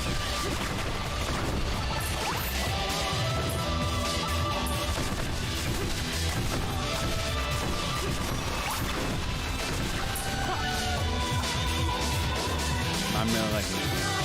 I like the combat. Acquired throwing knives. How do I use them?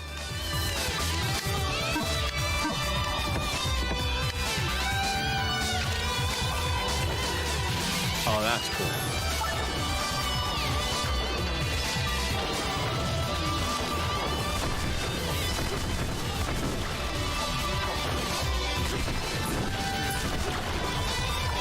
The strongest weapon I have right now.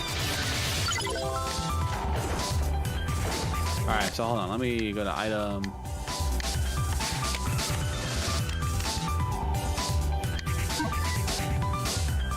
What does this do? Holds 21 arrow, plants itself and arrows are used. Oh.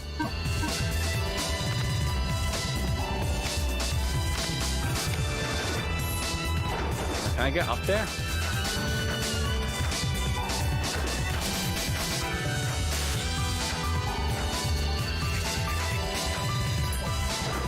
Come on, it's gotta be way up there.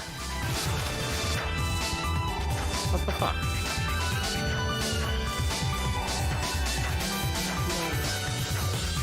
Oh, nice. Mysterious scroll of the ascending sword. Jump slash. Press up. Hold up and the attack buttons on the ground for a moment to activate. Huh.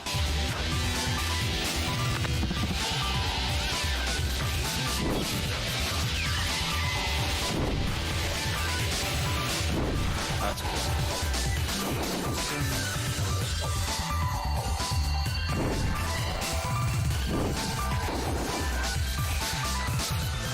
What the hell? Why is it double jumping there? I didn't even touch that again. Ah, almost. Come on. What the fuck?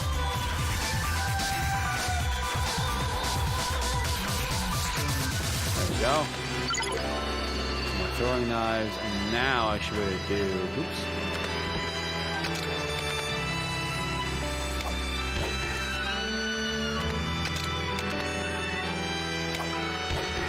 What?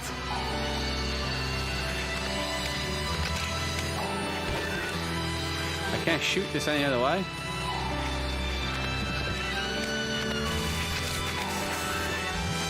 Lightning.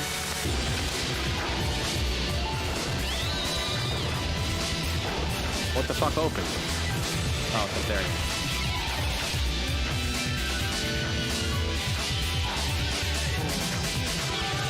There we go. What do we get? Small metals. Nice. So how do I get down here now? How do I get down here? Any secret entrance anyone see? Secret entrance! I see you!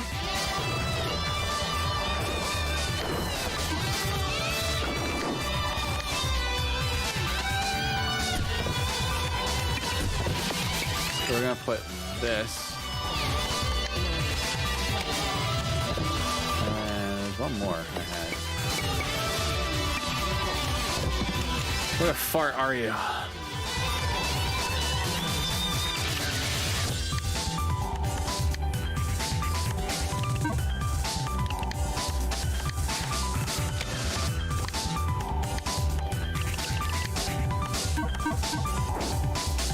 Alright. Oh damn. Welcome to a whole freaking like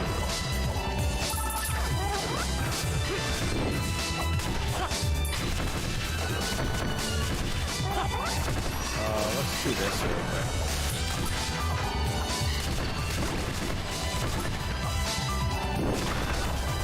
Love the combat. It just feels so fun.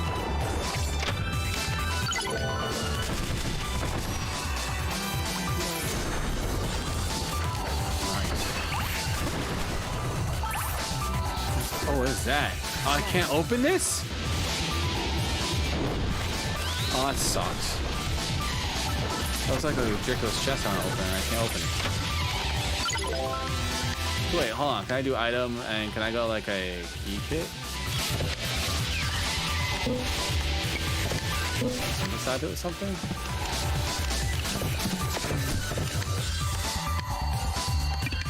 I don't have any recipes for this.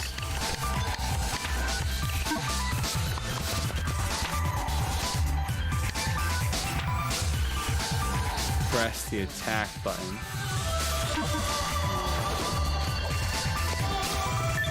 What is that? A house? This is the old couple's house. I need to finish that dog. Now let's get this bird supply and get the hell out of here. Put a Nushi thing for this. Why would you say that? He's gonna show up right now. We made it to the old people.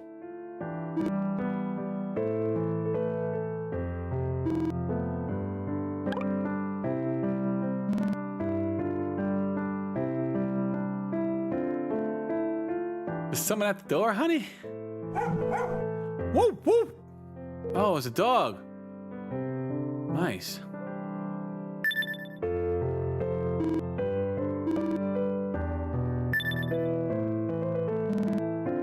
Ah, we've been waiting for you.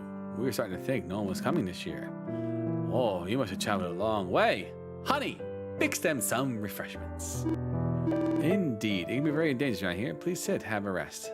Thanks.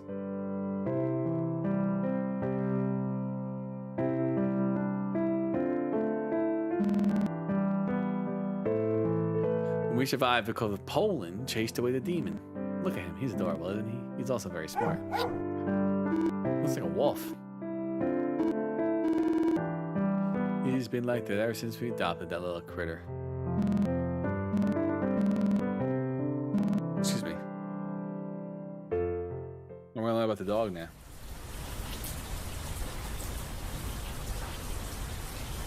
Any good looter shooters?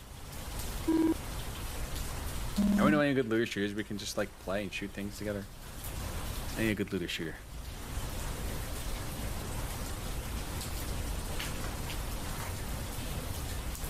Freaking my camera. Hold on. The camera fell.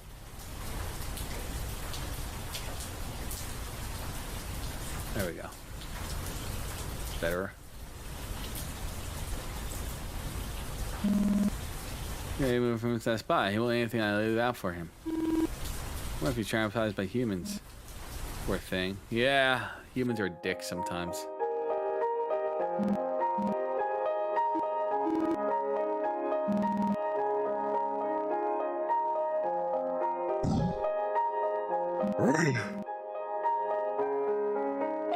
No, he wasn't a happy doggy.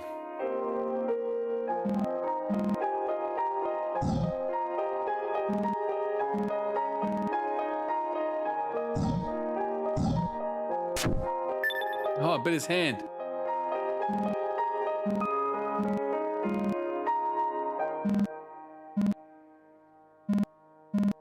You need to live.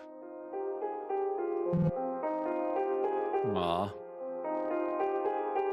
Sad little story. Sorry, I wasn't reading that. You must have been so cold, but from today, your family, you're living here in this house with us. It's going to be quiet, lively from now on. Oh, what should we name him? Poland. His name is Poland. It rings a bell. A lovely name. It suits him well. Hi, Poland. Nice to meet you. Dog's like, I don't know what the fuck you're talking about. My name's Dog. I lost 2 fingers thanks to him. Oh my goodness.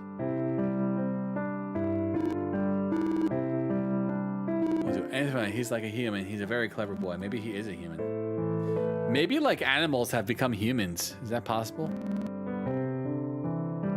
He might even be a reincarnation of our grandson. Our daughter and her family were murdered by Nucci. If only Nucci had disappeared a little sooner, we hadn't been living in a place like this. God, create such a creature. Yeah. I think we have to kill Nucci.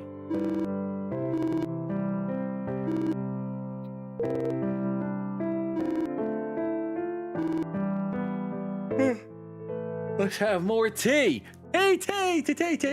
I love tea in the bed. In the evening. Thank you for today. You brought supplies and listened to us. You're welcome. You should have come visit Poland again. Yes, we'll visit. Whoop, whoop. Ooh. Fantasy creatures. The dragon is a prime example of such a creature. They're reptilian appearance with tough scales and huge wings and have outrageous abilities such as flight and breathing fire. But 50 years ago, there ceased to be a fantasy when demons appeared in the world. Got it. So now we have to fight dragons. Got it. They lost their family to a demon. It's just like the story, with demons threatening everywhere in the world. Finding your way home is going to be very difficult. You really don't remember anything, not even the name of the country. Nope. Sorry. I've been asking questions for years. I carry my own past. Let's move forward. The 3D is a badass. It was just too much for me, though. Too expensive. But yeah, it's a badass freaking device. Processor.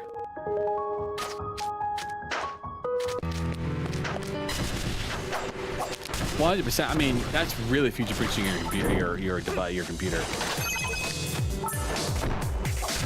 I mean, if you think about like 16 cores, 32 threads, no game is using more than like 4 threads. There are some games on console using like 6 to 8 threads, 6 to 8 cores, but it's very bare minimum. It's going to be a very long time before a game or anything actually needs to use 16 cores. Like the 7950X, even if you get the 7900X, you're never going to have to upgrade for a while. It's going to be the GPU that needs to be upgraded like every few years more than the processor at this point. Well, even like a 7950X, excuse me, whatchamacallit? What's that thing called from NVIDIA? The 4900 series. That's probably like a good like 6-7 year freaking, probably more than that.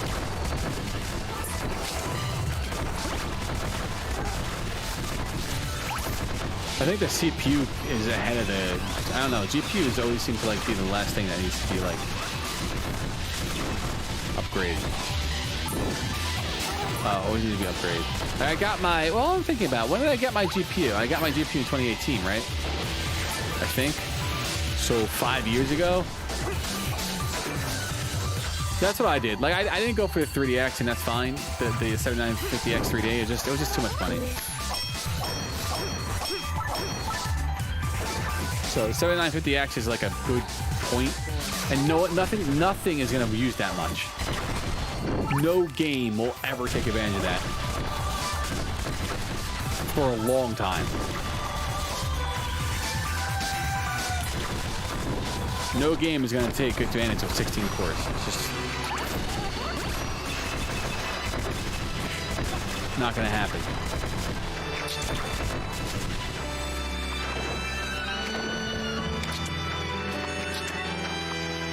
Dude, years. We'll not have to update the processor for like a good 10, 12, maybe 15 years. There's no way in hell. Like, it's overkill at that point. Like, complete overkill.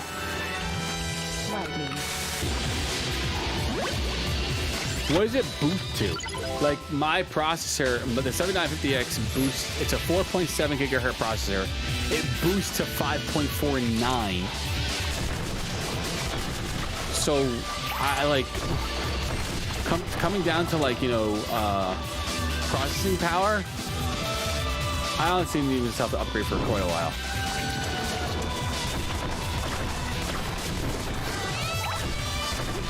A 7950X 3D, I don't know what the specs are, but I wouldn't upgrade that shit for a long time. I think it's gonna end up being more your GPU you have to worry about than it is your CPU. I mean, I'm still running a 2080 and play some good game. The 2080 is a good card. It was the introduction to RTX, and the RTX was very buggy on those cards. So I don't really use RTX for anything.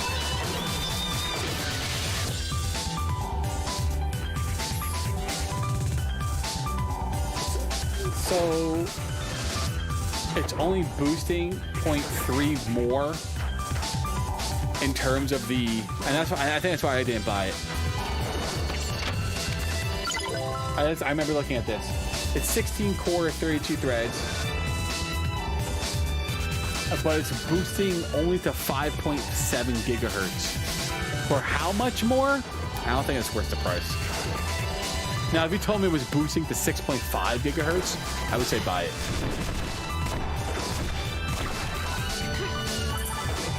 I forget the price difference between 7950X and the X3D.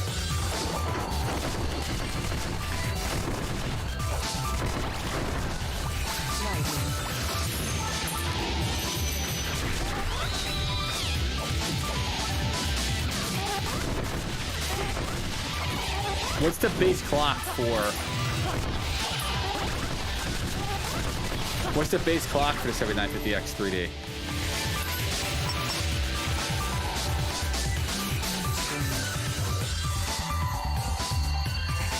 I don't even think the 8000 series would be worth it, dude. I think where AMD is strong right now is their CPUs.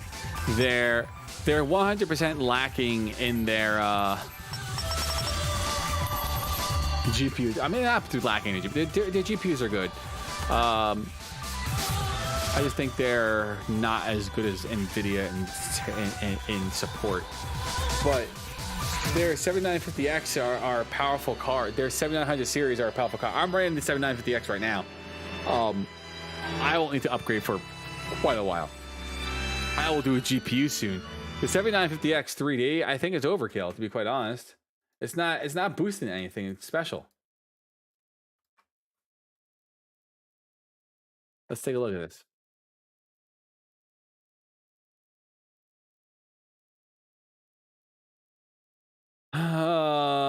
Let's see. I just want specs. That's all I want.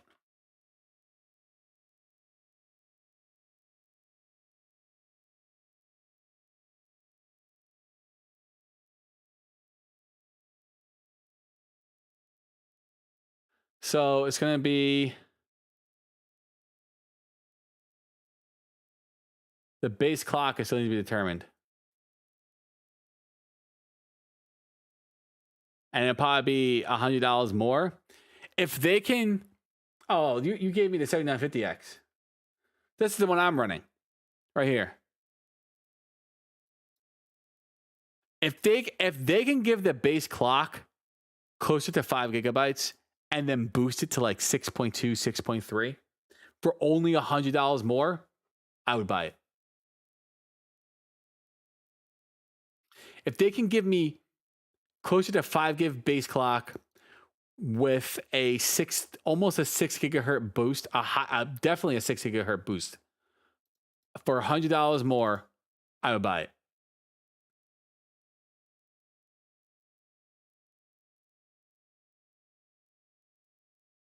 I would not buy it at a 4.5 gigahertz. I would not buy it for like 4.8 and 5.9. Like, I think that'd be useless.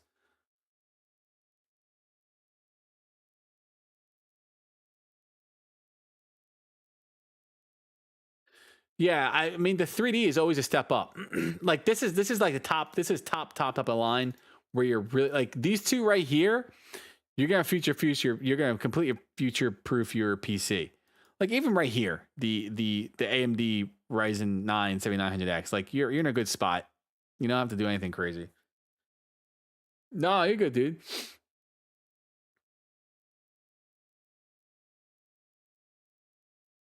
I mean, they haven't released a spec yet. It sounds like it's still not out yet.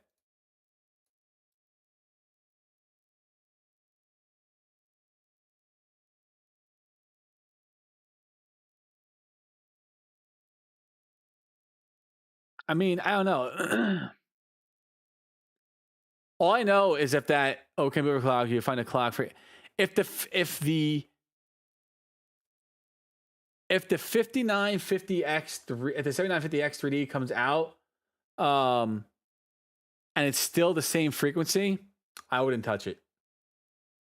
It's still giving you the same core. I wouldn't even mess with it. I wouldn't even touch it. I would not spend $100 more. I would just get the 7950X. I think once no game is using 16 cores.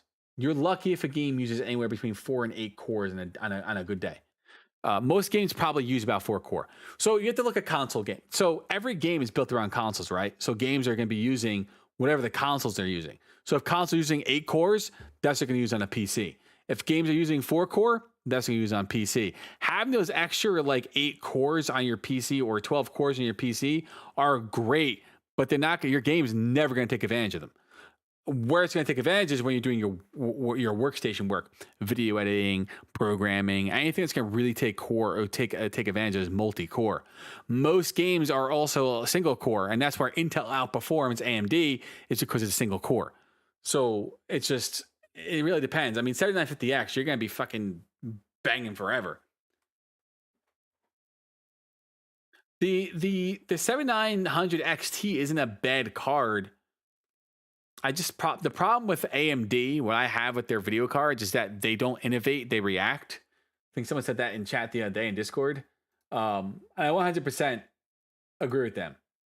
I have not seen a innovation. Like they've gotten better with their cards, but like DLSS, freaking the eye tracking, like Nvidia is constantly, as much as Nvidia can suck as a company in terms of like just being shit sometimes, they're innovating constantly with their GPUs, where I feel Intel is not really innovating with their CPUs, but AMD is. So I feel like the GPU market for AMD needs a little bit more maturity. And then the AMD CPU is absolutely just an amazing place right now. Like it would take a lot for me to go back to Intel because because of what Ryzen or AMD is pushing out in terms of like CPU. And it's just I don't know. My games ever since I moved from why is my chat there? I'll have to fix that. Ever since I moved my game from ever since I swapped from Intel to AMD, I've just noticed better gaming performance, like wholeheartedly gaming performance. Why the fuck do I have 2 chats there?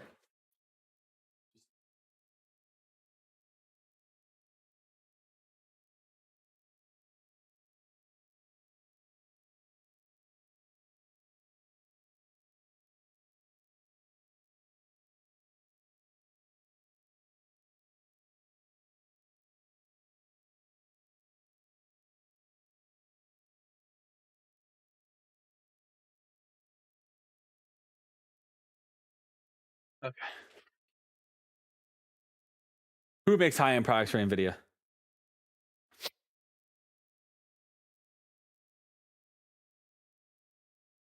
Oh, here we go. It will likely hit.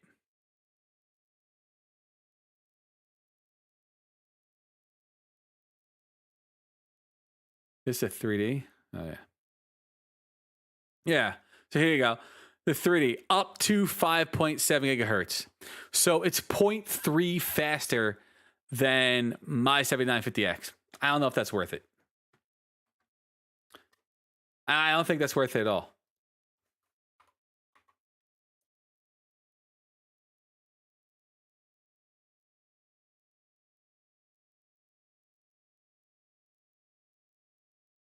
The 7950X 3D is a processor though. Oh, the GPUs, the 79 XTs. The 79 XTs are good. I think oh no, see, they boost the same. So I'm still talking about you buying the 7950X 3D. I don't know if it's worth it. They boosted the same. I don't know what the difference is. What's their core frequency?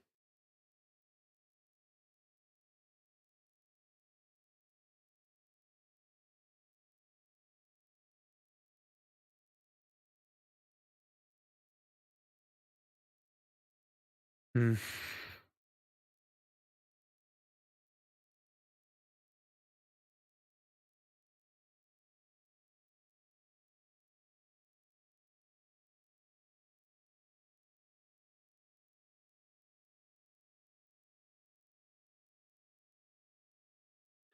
Oh, 750X, blah blah. I don't know. I think if you're a true enthusiast, going for like the high end video cards and the high end CPUs are worth it, but other than that, it's a waste of money. I don't see any reason for it unless you're doing some like high end video editing, building a farm of some sort, serving shit. I don't see any reason to go for this 3D.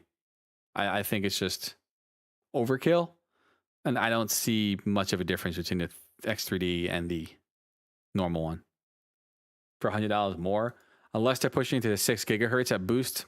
And then for the X, and then for the video cards, they have good video cards. The whatchamacallit. No, I don't have to build anymore. I'm gonna go higher in attack because. Lightning.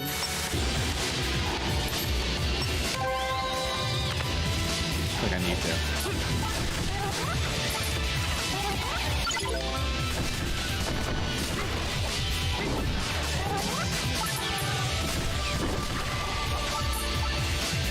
I farmed a good amount of stuff. That's sick.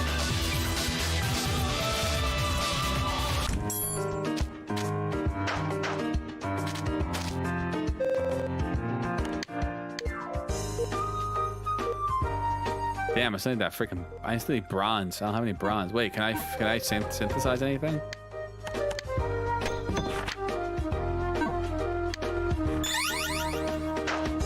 Nice.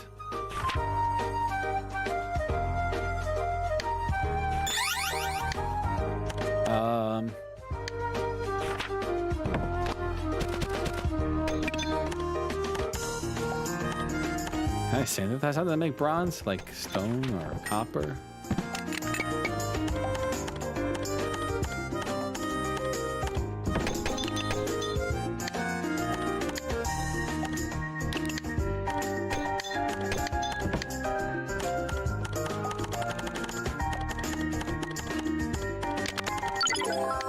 Nice. Okay.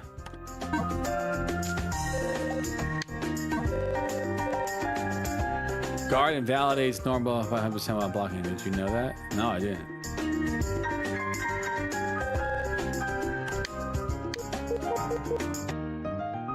I don't have enough. I get the bronze sword.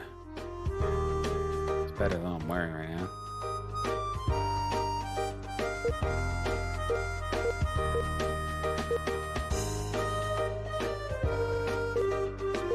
So let's get the bronze sword. What else can I get here?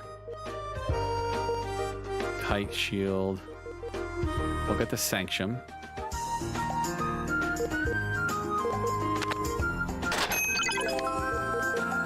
Then what can I wear otherwise? Nothing. You can get items that increase their ability with a mastery bonus.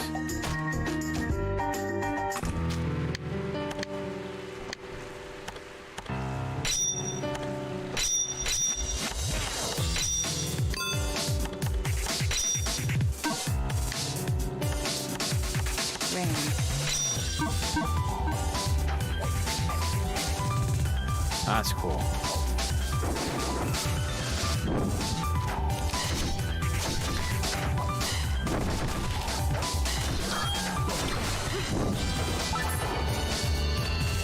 Alright, go back this way, we'll save.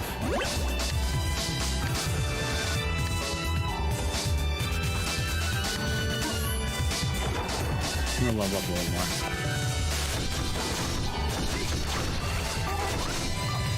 This game's all about grinding, so let's grind a little bit.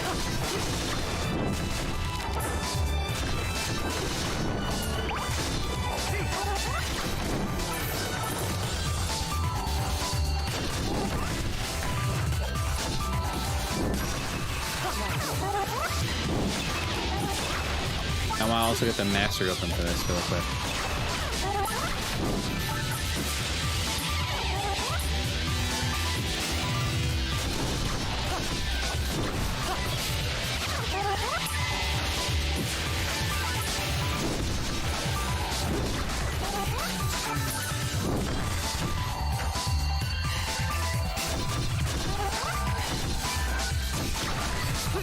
Attacking everything.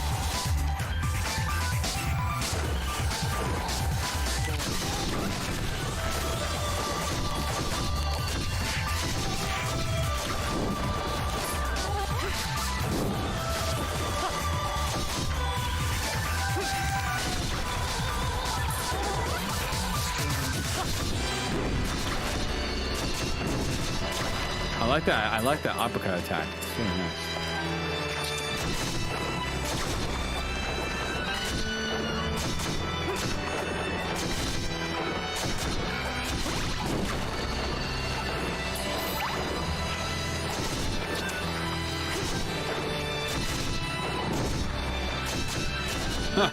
Shot him up high in the air. I think he wanted to go. He was like, wait a minute. Mine this place again, see what we get. Copper stones, nice.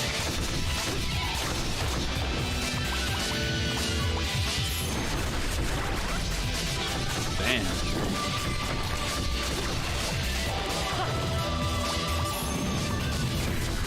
Those dudes are painless.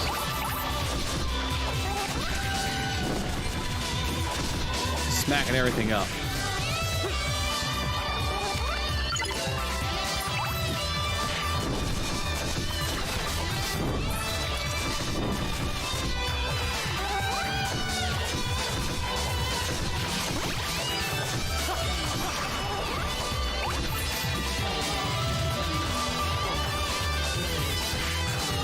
Ow.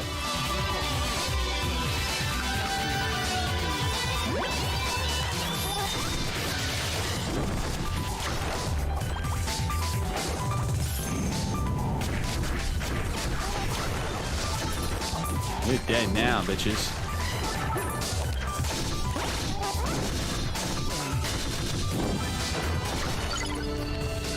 Auto rapid fire?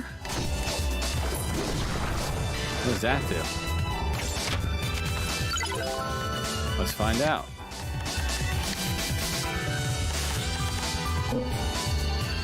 Hold down the attack button.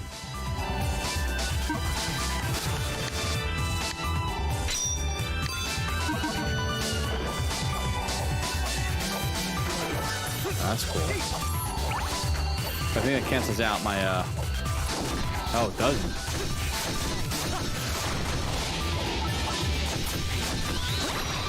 That's cool. Actually!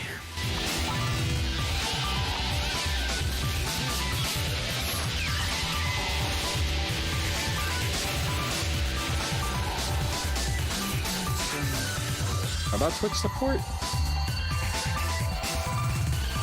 Something just came through about Twitch. What happened with my Twitch account?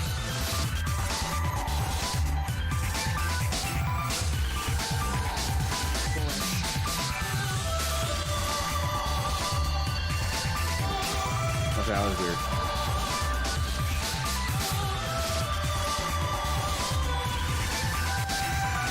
Oh no.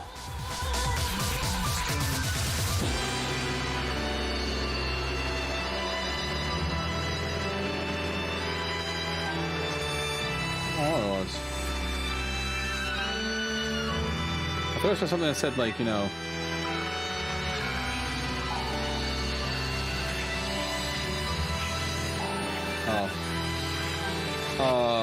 I guess when I logged in with my account the other day. That's what it's showing me. Lightning. Lightning?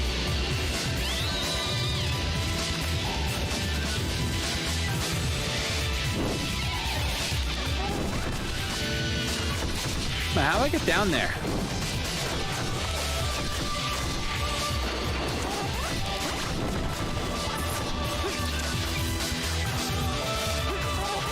I guess so. No. The other day I was messing around with my I was doing something with my account, connecting it to something. I think 7TV, so I could log back into that. I haven't been in on Twitch. Last time I was on Twitch when you were live on Twitch. That was the last time I was on Twitch. How do I get down here?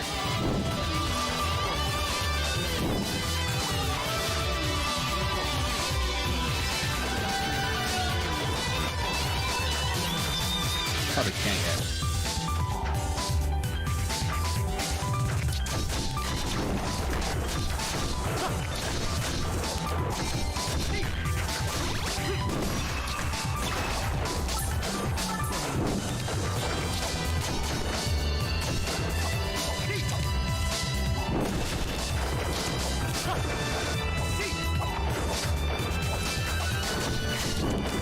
Yeah, I saw that on Twitter. I'm like, damn, that's crazy. Something broke. Yeah, I was like, wait a minute, what's going on with... I was like, what's going on with Twitch? I was like, oh, Twitch is broken. Amazon broke Twitch. Or Twitch broke Twitch.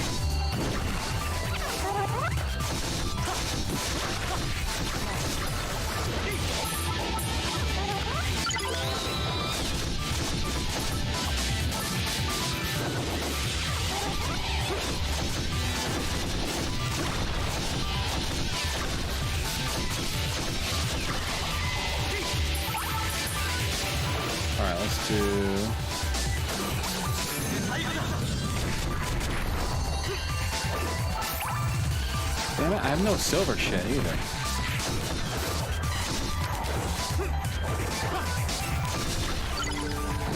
What was that? Damn it, I missed it. I clicked too fast. Oh, I found my armor. Super armor. Second wind.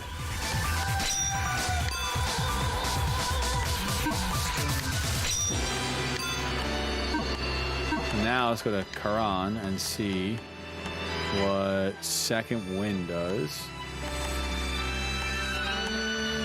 Duration during after taking damage, more likely to avoid combos, and this is reduces knockback distance to 0 when attacked. Nice.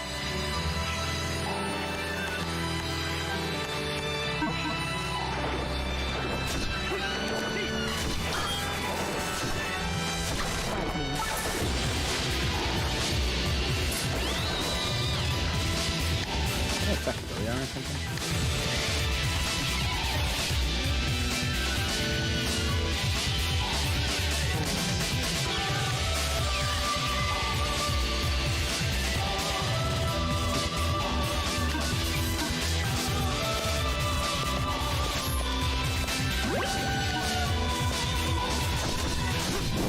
Grind. That's the whole point of this game.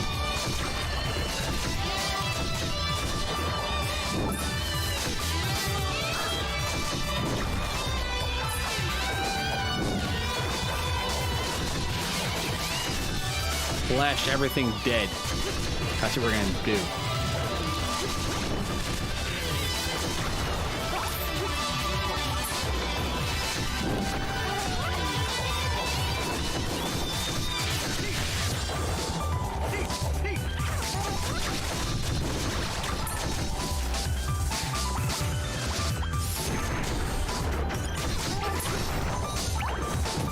Man, stupid freaking crystals. I mean, stupid whole things. Ow.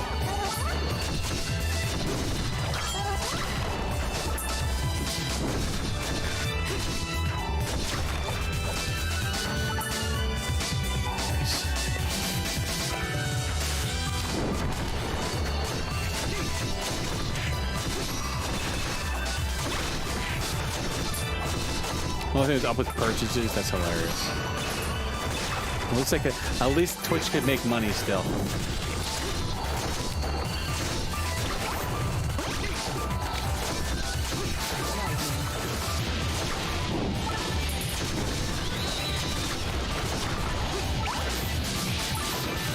Man, I love this freaking game.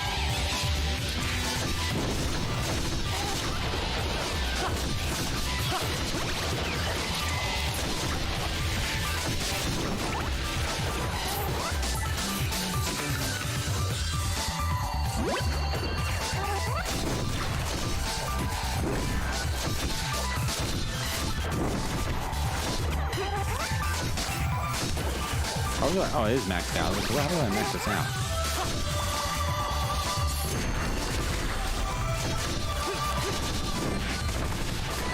I wish I could get down there. I want that freaking chest. I have to probably come up on the bottom to get it.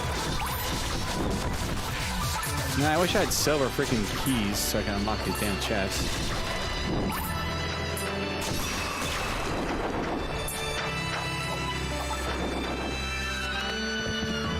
I have to go to town and go buy some torches. Antioxidant? Yeah, give me that copper ore.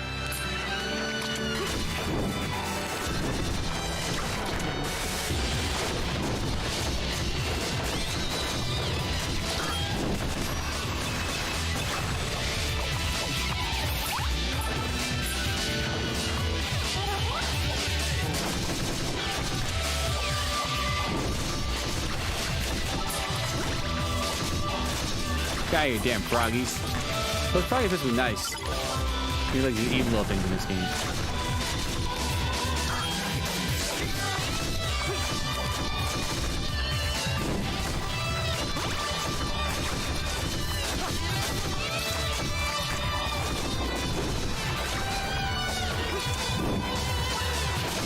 Shit. Probably blocked that. Like that.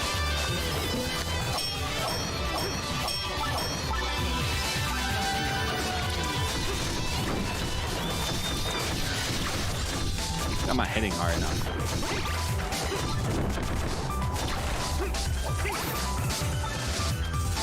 Tadpole.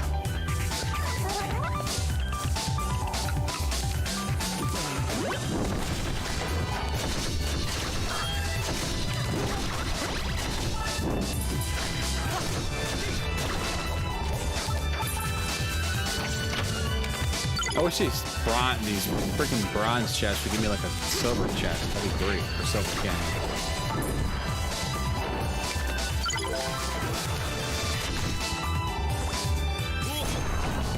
Oops, wrong one.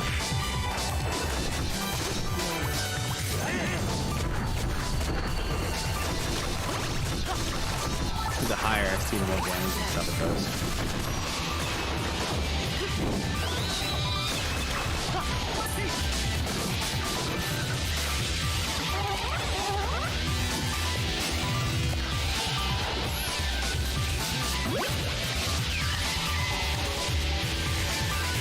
Alright. Go back to town. Oh yeah, I gotta bail these guys first. Then we're getting back to town.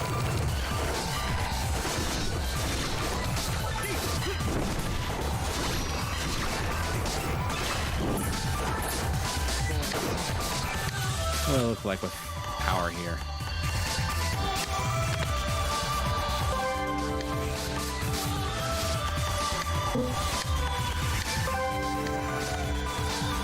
Six on enough.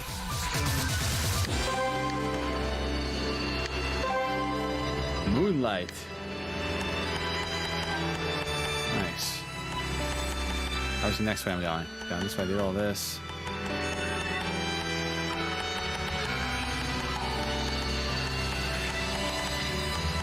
Oh man. I did a better job with this.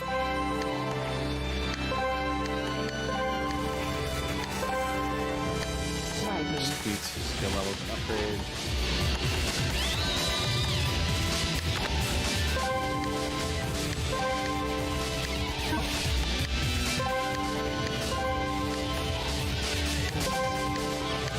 Boost all my stuff really quick.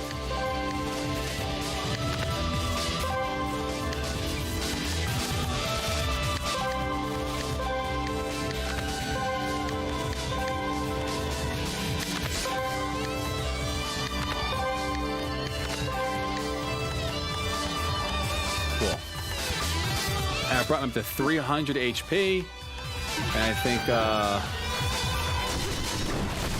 more damage too, which is nice, which I need. So it's worth grinding out a little bit.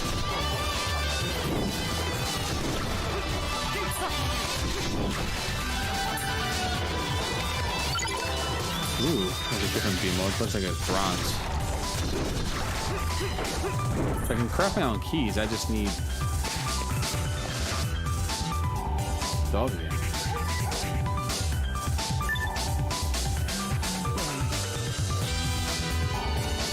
It's not Nolan.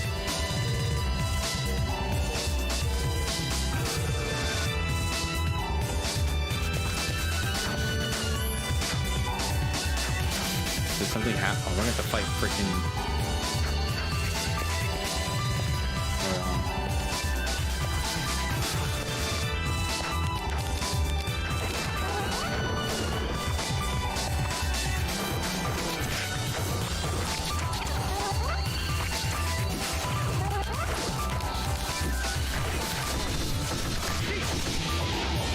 Fight a boss, aren't we?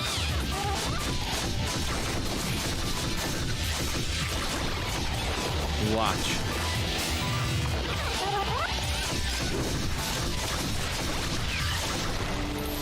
Oh, sweet.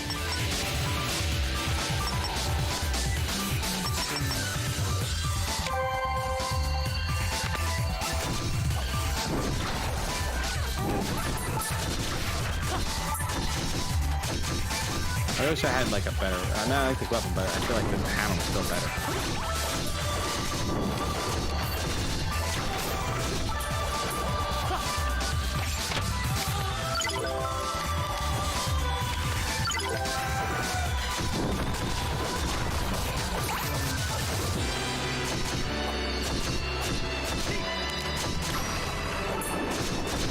Oh, I love the fact that I can throw my weapons.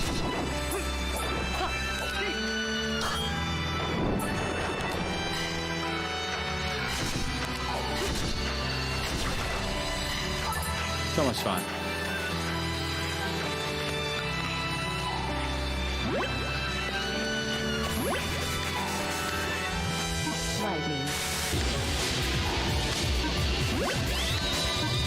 Alright, we're healed up.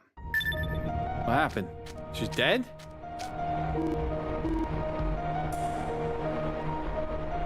She was just fine. An attack. Well, where's the dude? He's in the swamp. That's why we live here. My husband came to see.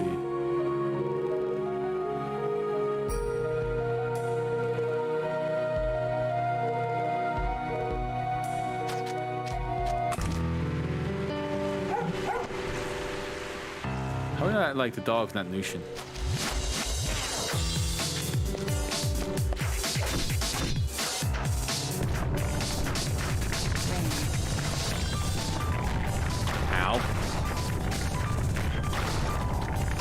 Okay. Go.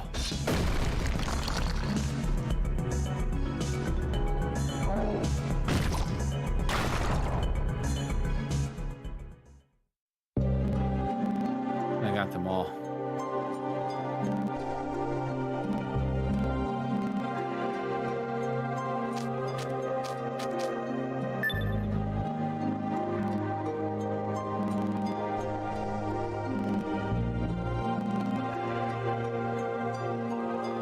Attacked by goblins.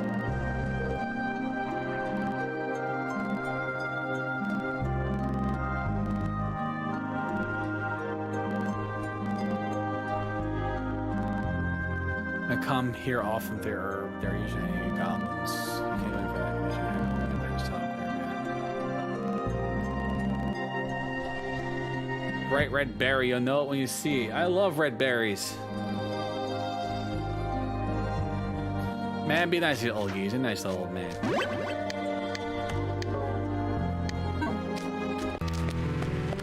This is not gonna be good.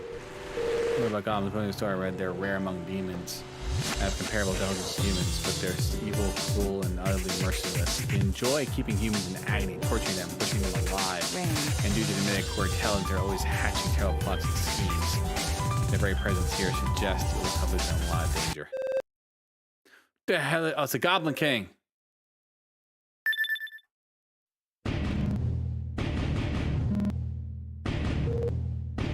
Speak of the devil.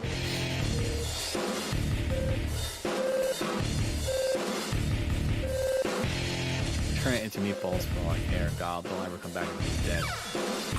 We're gonna kick this bitch's ass. He's back and right in his face holes. Let's go, right? Let's go. Yeah, don't spare any of them. The hell?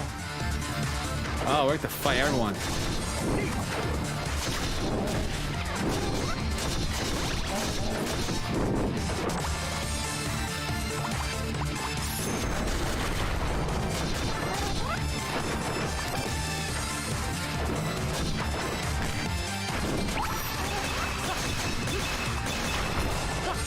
What the hell is that thing up there?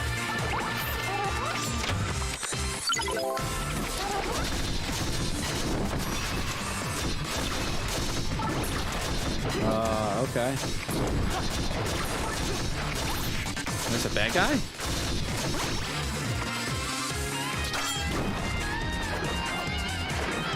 I don't think I have any more, whatchamacallits.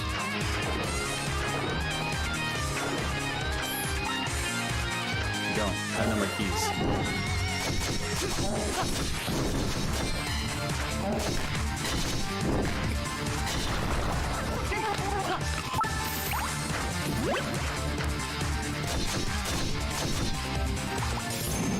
Their ass on fire.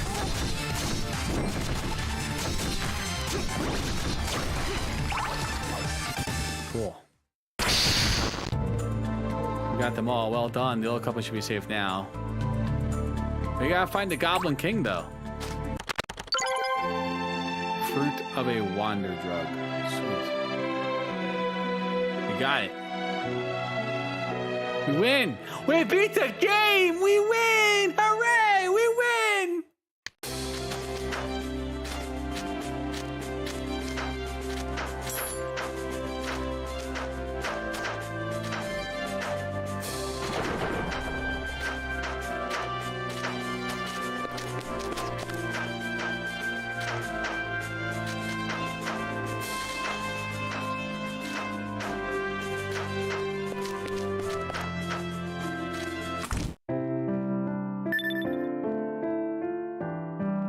We made it back to save your wonderful wife.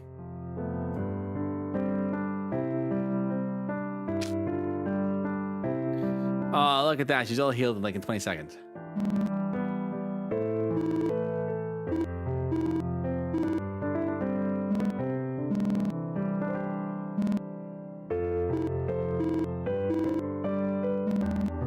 For the rest of your lives, please visit us anytime. Pollen seems to have taken a shine to you. Me too. I love cake. I went well, but we spent way too much time on a delivery job. Gal seems to be gone ahead. Let's head back to it before Milo sends someone else.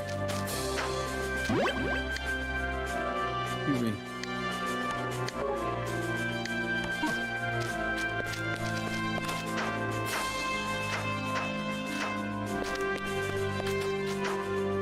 Oh, no more enemies. We beat them all.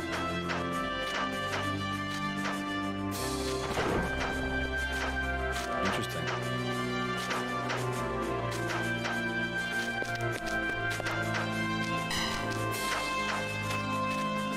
Let's see what this dude has. Ooh, a mining point. I never went over here.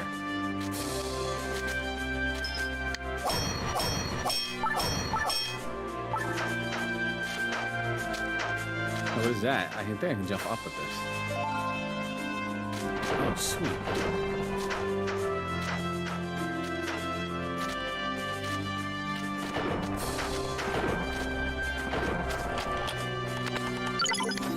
Yeah, magic crystals. Hell yeah. Need those for abilities.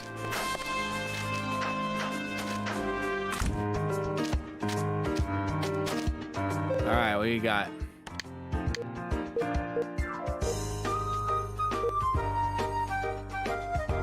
Nice, the iron axe. Oh, I can't get it though. No question, do you think YouTube for cursing and violence? I don't know. I think they did it because certain companies won't run ads on people who curse and play violent video games, and because of that hurts, you know, that hurts their bottom line. So I don't know. It's a tough one. I hope that they do, but it's not something that I could see them doing right away.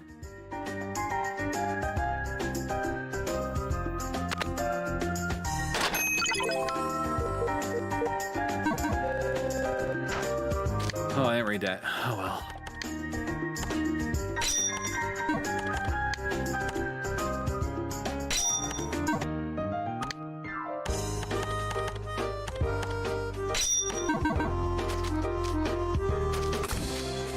I don't know what's gonna happen with them, to be quite honest. But I look cool right now in my armor.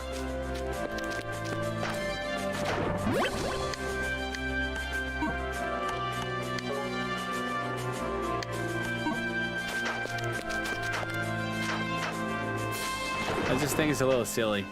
Like, falling again?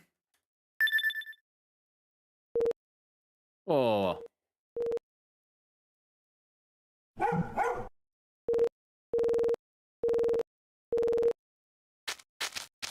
Again, we gotta check on them. Oh.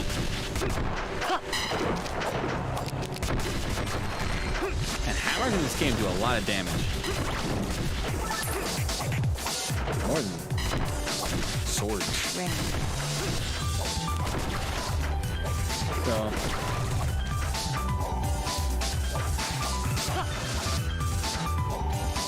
Yeah, it's kind of silly to, you know. I mean, it only affects people who are monetizing their streams or their videos.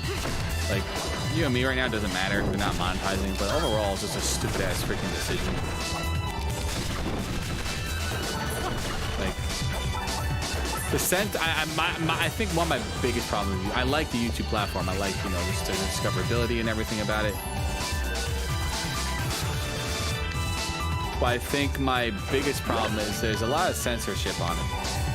And honestly, we don't need Google censoring us. Like, it's us off.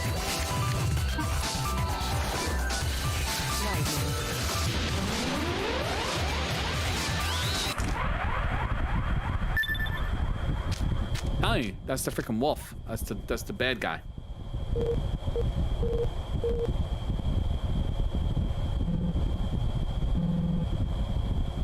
You talking? I knew it.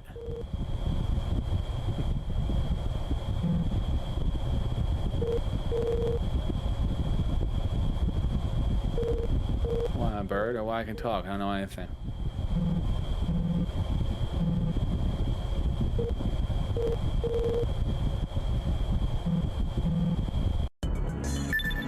What? Goblins.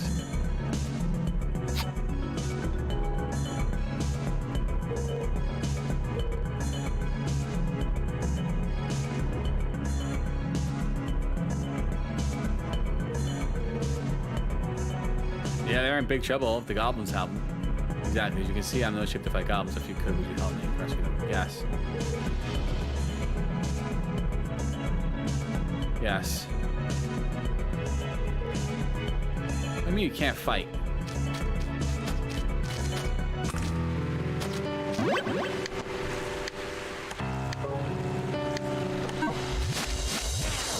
I don't know, dude. We'll see what happens with YouTube. I mean, if things get, I mean, I don't monetize anything, so I just stream and have fun. But if they keep going that way, where they're going to censor shit, I'd probably move to share player. Now, I don't know how it's gonna affect like other streams too. Like, if they're doing that, it wouldn't be long before they like, you know, things are being, you know, cursing, violent video games that they block from the algorithm or just do something with the algorithm. So I think that's where I'm kind of worried about the change.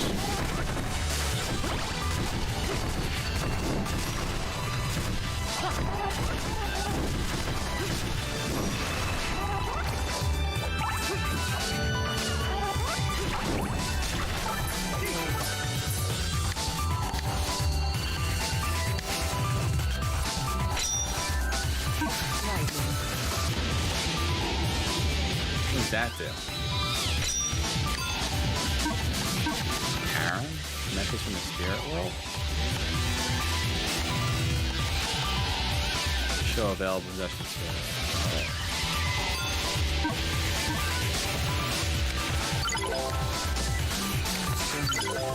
I think my only concern there is like if they just block shit from the algorithm. If they could do that. Don't worry about getting complete censored. Everyone should have a right to say what they want. Nothing horrible. No, I agree. I mean, like, I think it's silly that they made that change because I guess censors, I guess ad people were people who want to run their ads on streams just were not feeling it.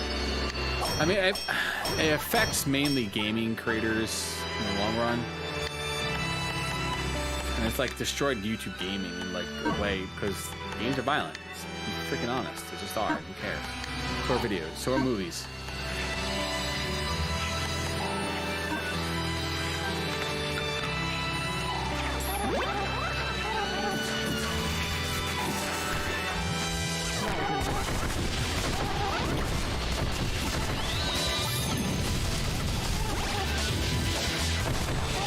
Oh, that's what it did. That's cool. I like that one.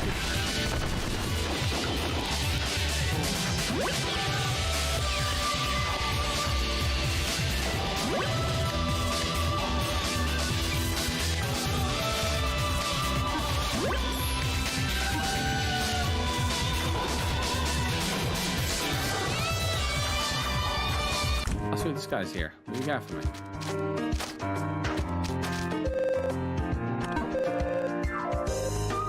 I hit the wrong button again. Stone buckler, nice shield. Flames. Max HP, defense, agility.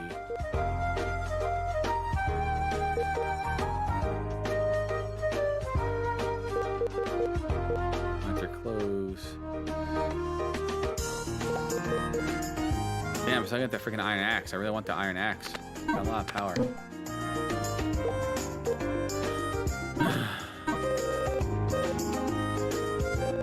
Buy some items.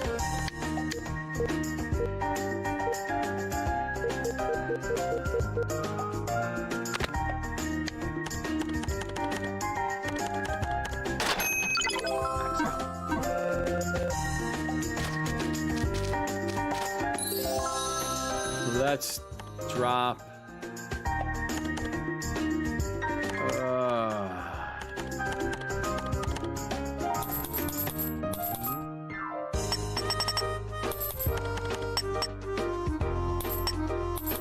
Oh, it's not a lie. It's really not worth it, honestly.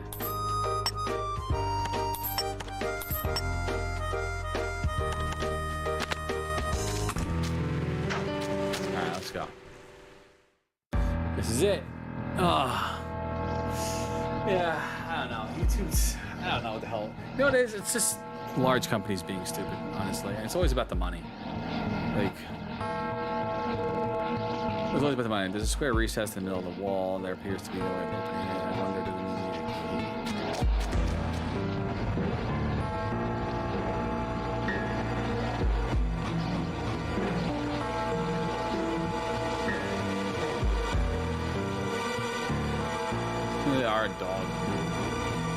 Still a couple was taken. We should parry. Oh, the signal. This signal cheated.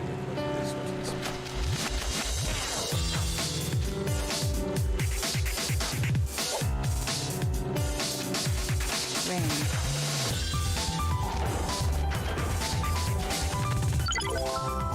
Diary fragment. Maybe it belongs to a goblin who completed that portal.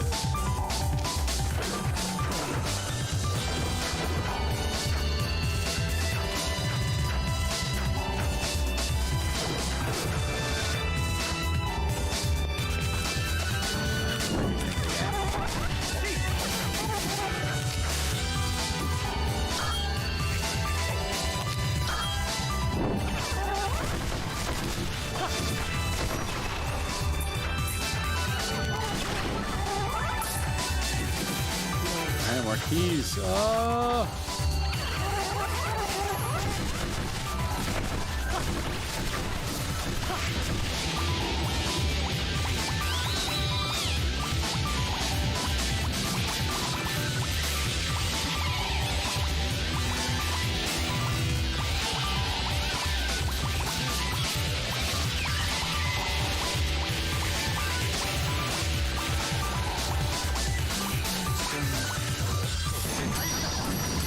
Whoa, that was dope.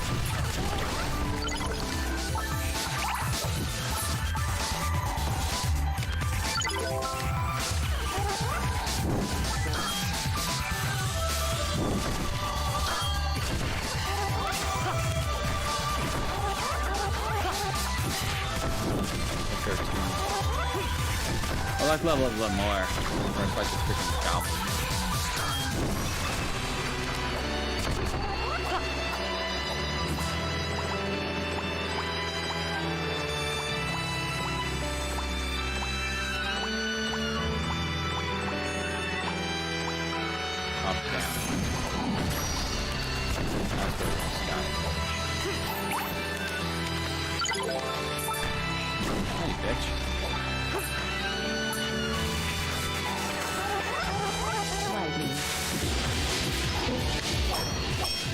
Oh yeah, mine.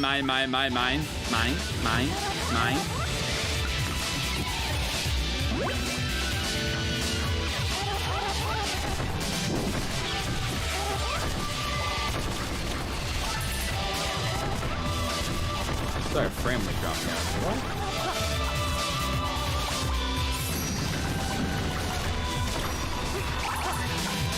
I love that. That was an awesome freaking ability. I'm so glad we unlocked that.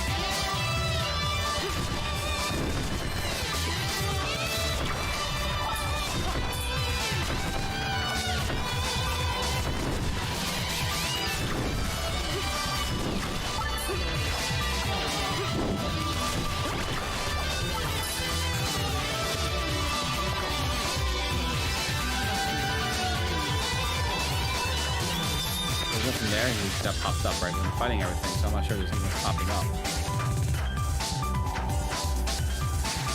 The dog. I don't see anything.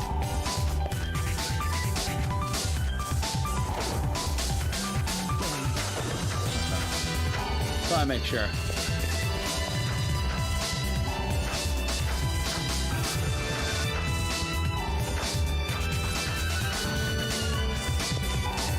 Oh, it's been a very slow and chill stream today. I haven't been very, like, I'm just having fun, hanging out. I'm really enjoying this game, probably too much. That's why I'm not really talking. I'm just like, wow, this game's amazing. It's just so good. It's a lot of fun. I really enjoy it. You know what? It's relaxing compared to, like, all the Elden Ring we're playing. It's like a nice change of pace. You don't have to worry about, like, dodging the freaking belly, like, throwing you one shot. It's stressful.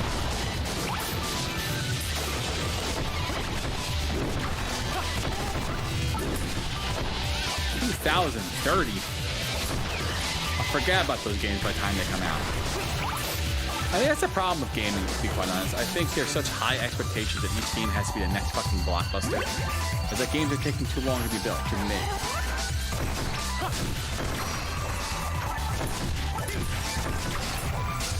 Like, and I think that's why I kind of don't mind early access games lately is because at least you're getting to play the game in its early stages, can help develop it where it wants to go.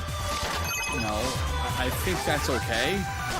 As long as the early stage is not like, you know, hey, we just programmed 18 lines of code and here's a game. I think, like, I trust Star Citizen more than I trust Ashes of Creation. Because at least Star Citizen, we're seeing where the game is going, development, we actually have something tangible. Ashes of Creation hasn't given a shit. So it's just like, what the hell?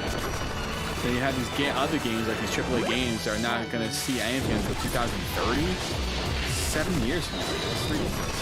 Which, and the question begs, how long have you been in development since then? Like, why can't you give us, like, a early access game? Or, like, you know...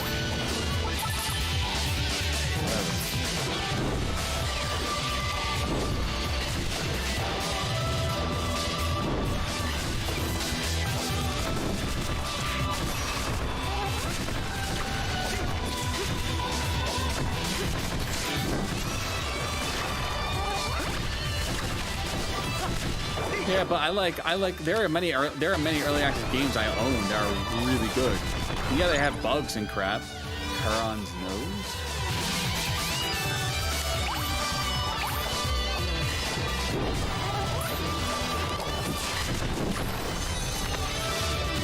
Fuck my shit.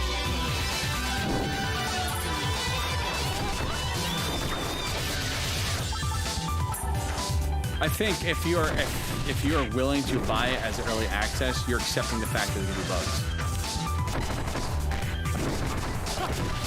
When you're buying a game that's completely finished and they made it gold and say, hey, it's the final product, and you're getting slashed with many bugs, then that's an issue.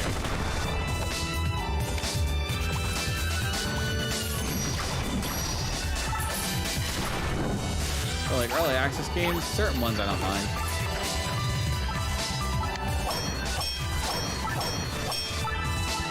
Not buy many of them, but I think some of them, I think it's worth, I think it's, yeah, but with Steam you can return your games before 2 hours. If you don't like it, return your games. Yeah, but first impression is usually a good hour of gameplay. Maybe 30 minutes of gameplay.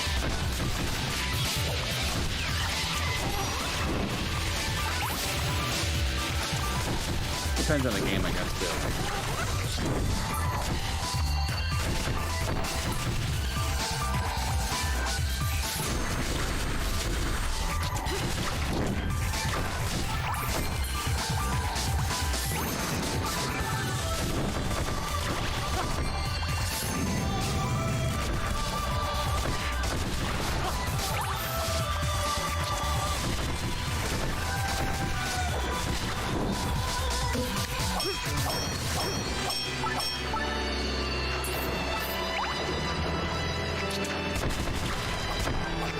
I just think games have become too big.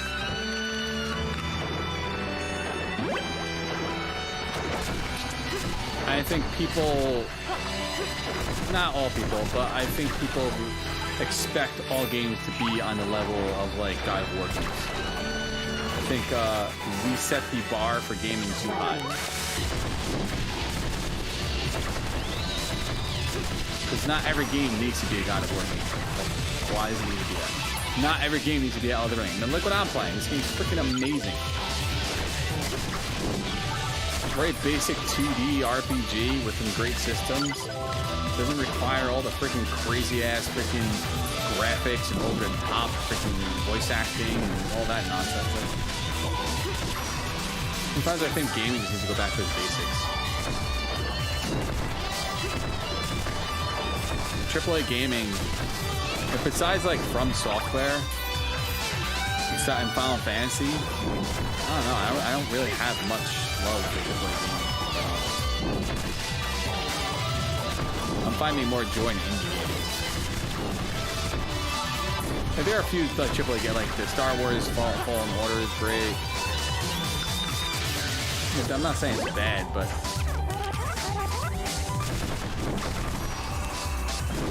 finding love in different areas of gaming. It's making me enjoy gaming again. AAA gaming to me is just whatever.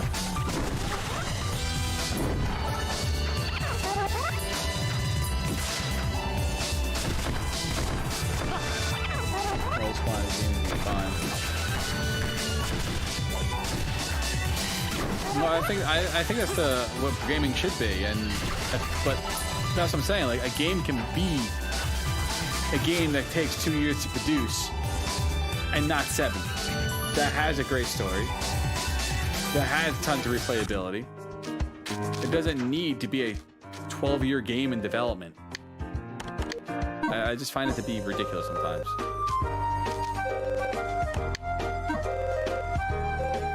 Why am I back here again? I have no idea. I just think people have expectations of gaming that are just too high. In my opinion, it doesn't need to be that high. Like, look back in the 90s and the 80s when games we used to play. Look back at those games like, fuck, we used to play games like this? And they were some of the best games you ever played.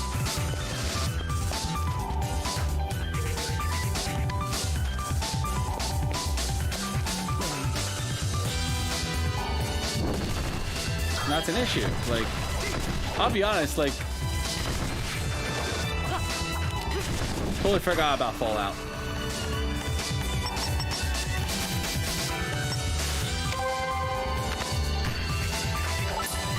Like, I haven't thought about Fallout or played Fallout or anything, and Fallout's not one of my... I think Fallout's not one of my favorite games either. But just kind of forgot about it. Like, oh yeah, Fallout.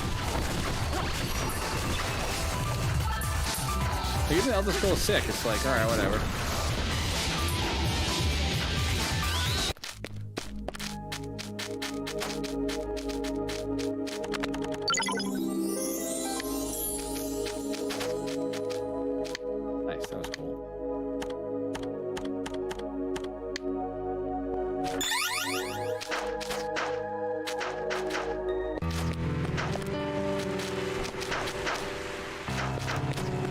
I'm looking for, you know, I think those are games that I enjoyed as a series. I just think gaming expectations are too high.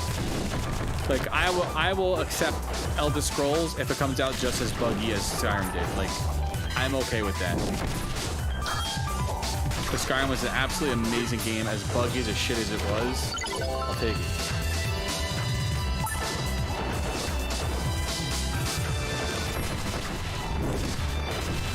I think sometimes the problem is that, you know, people get angry about these bugs, and it's like, oh my god, bugs in the game. I'm like, dude, the game is massive. What did you expect? If you can program an open world game with like minimal bugs, I would love to see it. And if you can do that, please join the development team. Because when a game gets past like a certain size, you're bound to have massive bugs.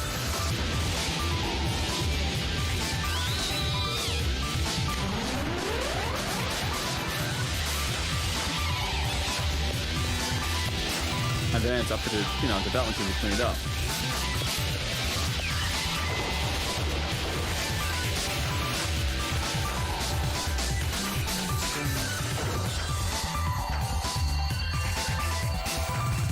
But they're not underneath Microsoft's wing yet. Like, it still hasn't gone, the deal still hasn't gone through yet.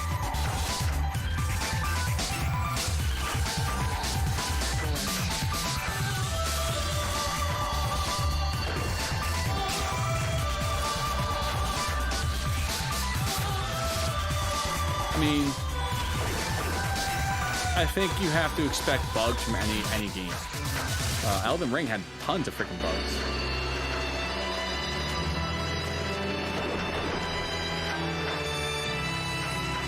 And it took them a little while to figure it out, and they figured it out, and it got fixed.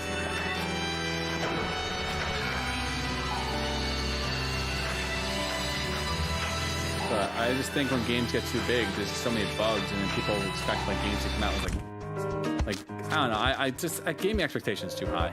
And I'm at the point where I just don't care anymore. I just want to play a good game, whether it's indie. I don't really have a lot of belief in AAA gaming. because they're usually trying to chase your wallet, and they are trying to chase a freaking game and make a good game. And that's not every AAA company, but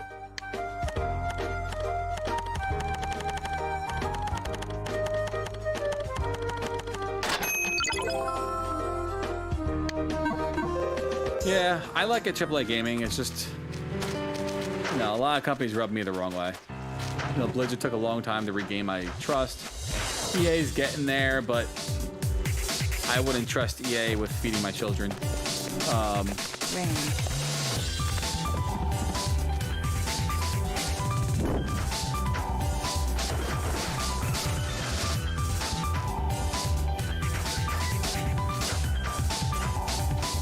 The biggest problem with gaming, dude, is it became, I think what everyone forgets is that it became a business.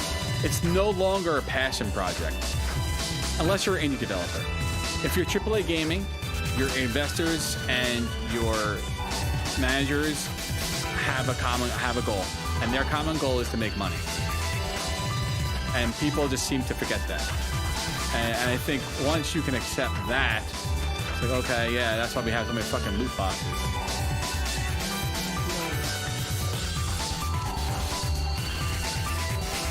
No, well, loot boxes are kind of much dead now, but like any type of like microtransactions now. So like loot boxes were a massive thing in the past. But they're still trying to find shady ways to make money. Because video gaming has become a business. And that's just the truth. It makes more money than makeup.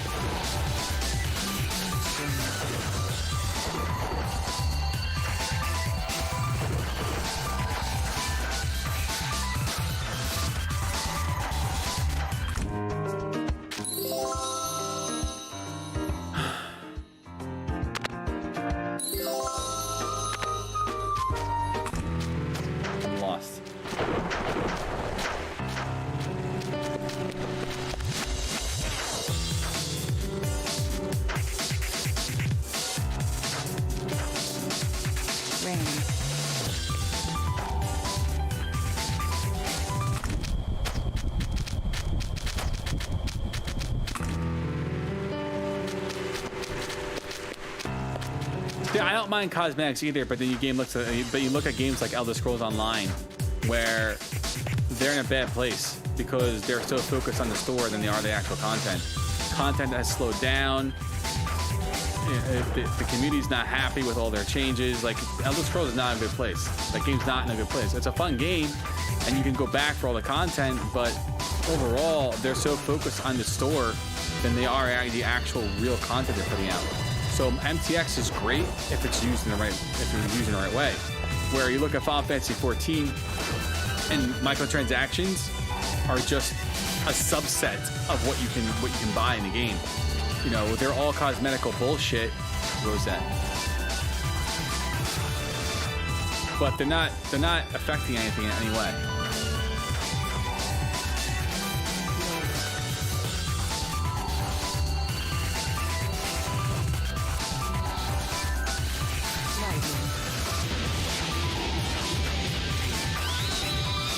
Yeah, I mean, if you talk to community or go to the forums, you can pretty much smell the death of that game coming. Like, they had a good run with it. I don't know. They just didn't keep up with it.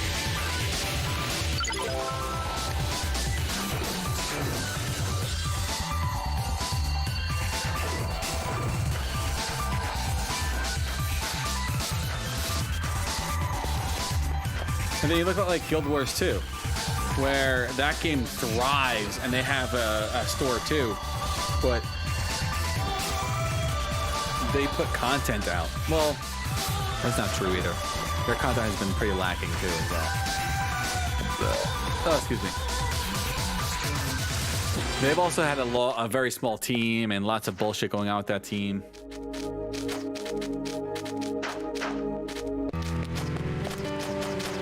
I think microtransactions are great. They just need to be handled well, and they just can't be pay to win.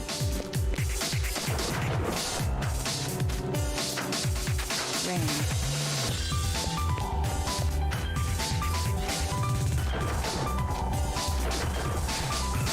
All right, So the only thing I don't like about this game, I wish there was a map.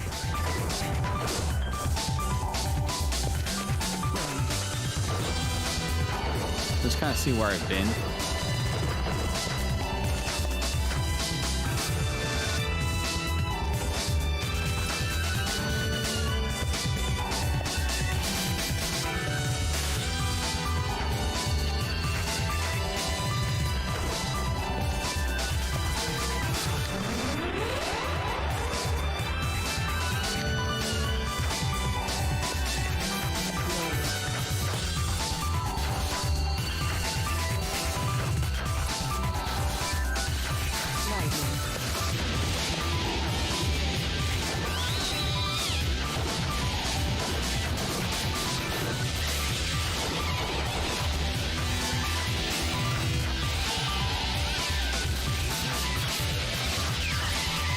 Damn it.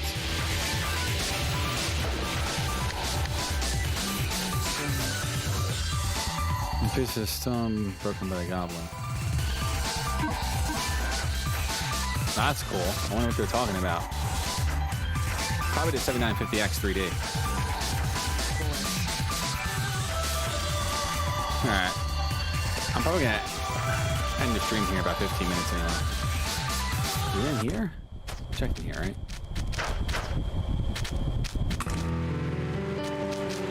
Nice. Yeah, AI is amazing, dude. Let me tell you something. Chat GPT, that shit's amazing. If you're not using Chat GPT in like the IT realm, you're gonna get left behind. AI is gonna help people further themselves and do things that, you know, just help them grow in different ways. You can take a step ahead of the person who's still learning the old way. The AI is going to be a very big opponent to really push people forward to learning different things.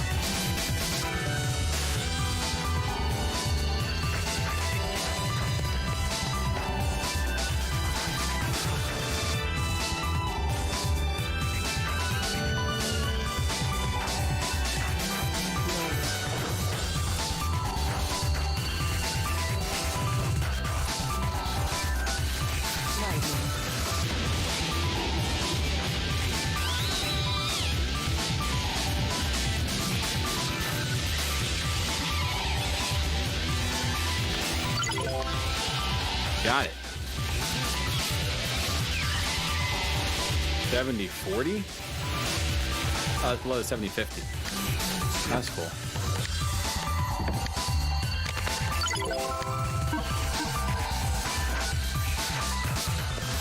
All right, made it.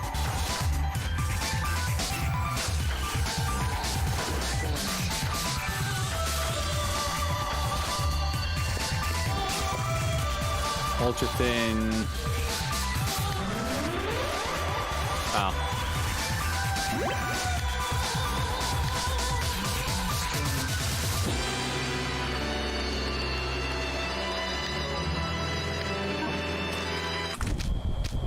Oops.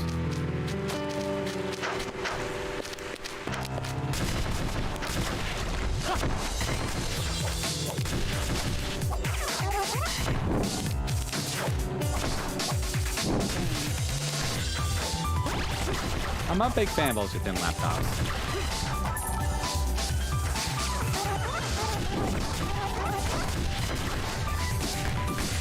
What is it rocking?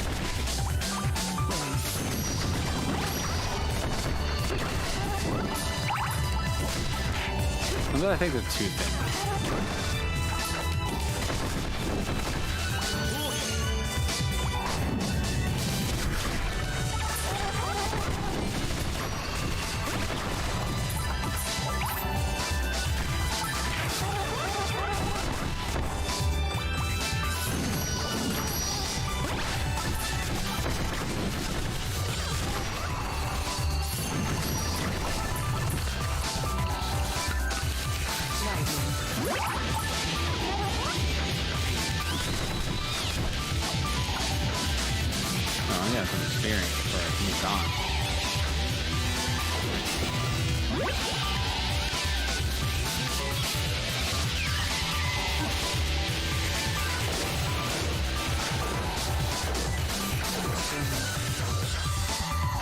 boost my defense.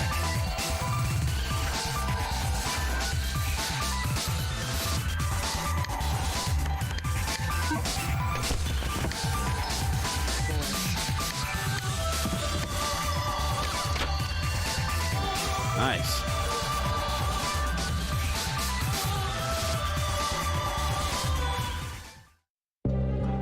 That's awesome. I was saying, like, AMD has amazing strides in the CPU area, but their GPUs are still behind NVIDIA.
Like a little sorceress.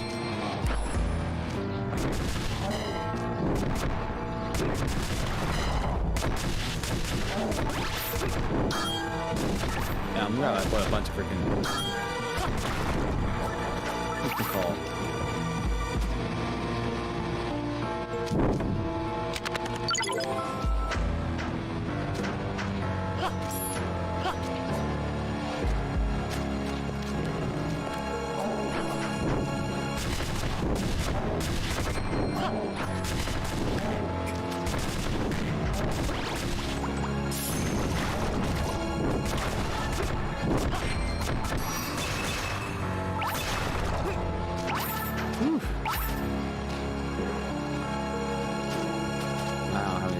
Up with. Great.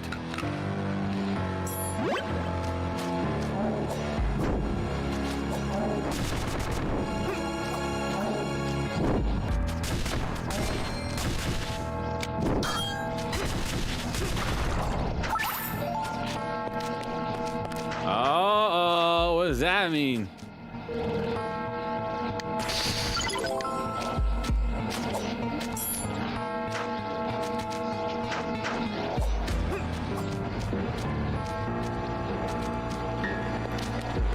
That's crazy.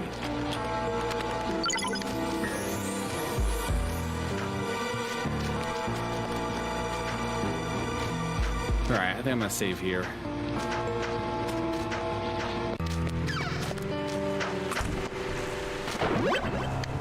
Get some more of this next time. Oh, it's a good place to stop, I think. Oh. Rain. It was a lot of fun, this game. I really enjoy it. It's a fun little game. I like doing all the stuff on the thing and smacking things around and getting the items I have to find and looting everything and kicking the boss's butts and whatnot. It's a lot of fun. That's perfect.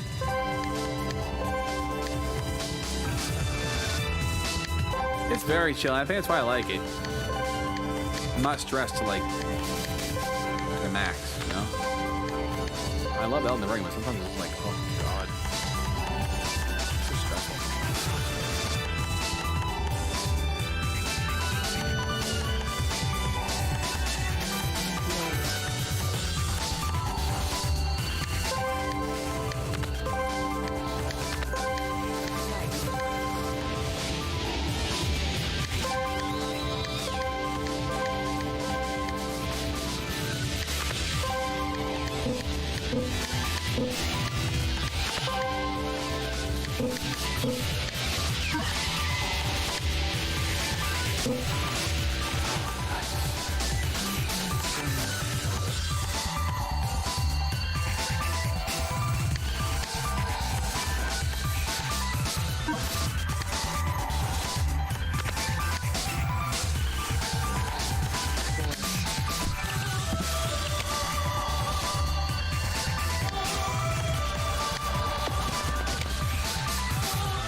anti-poison, anti-bleeding, anti-darkness.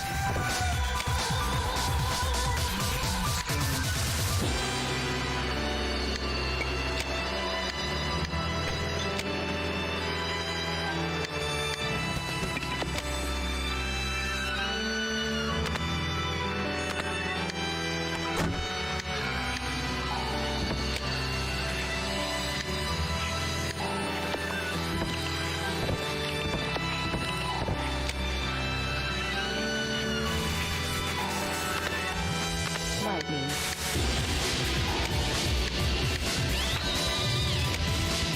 Whoa.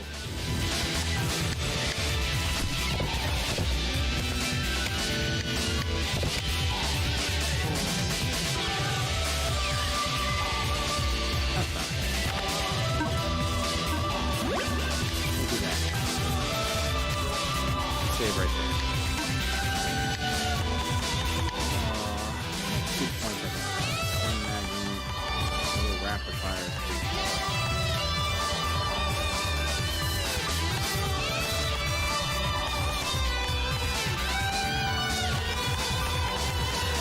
I think I like auto rapid fire.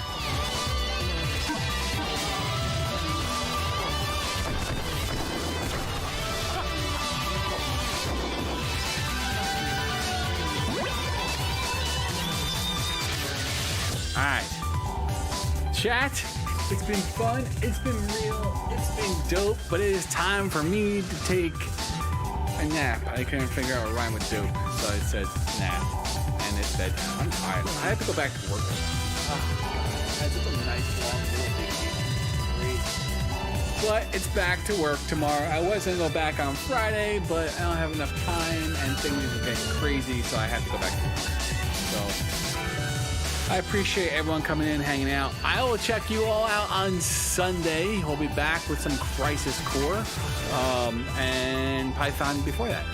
So I appreciate you all hanging out. Thanks, Des. I appreciate it, man. It was a little low-key stream. I didn't really have a lot of energy. I was tired, but I wanted to hang out and stream and play video games. So I'll check you guys out next time. Have a great night and a bad day tomorrow. Peace out, everyone. And bye. Bye.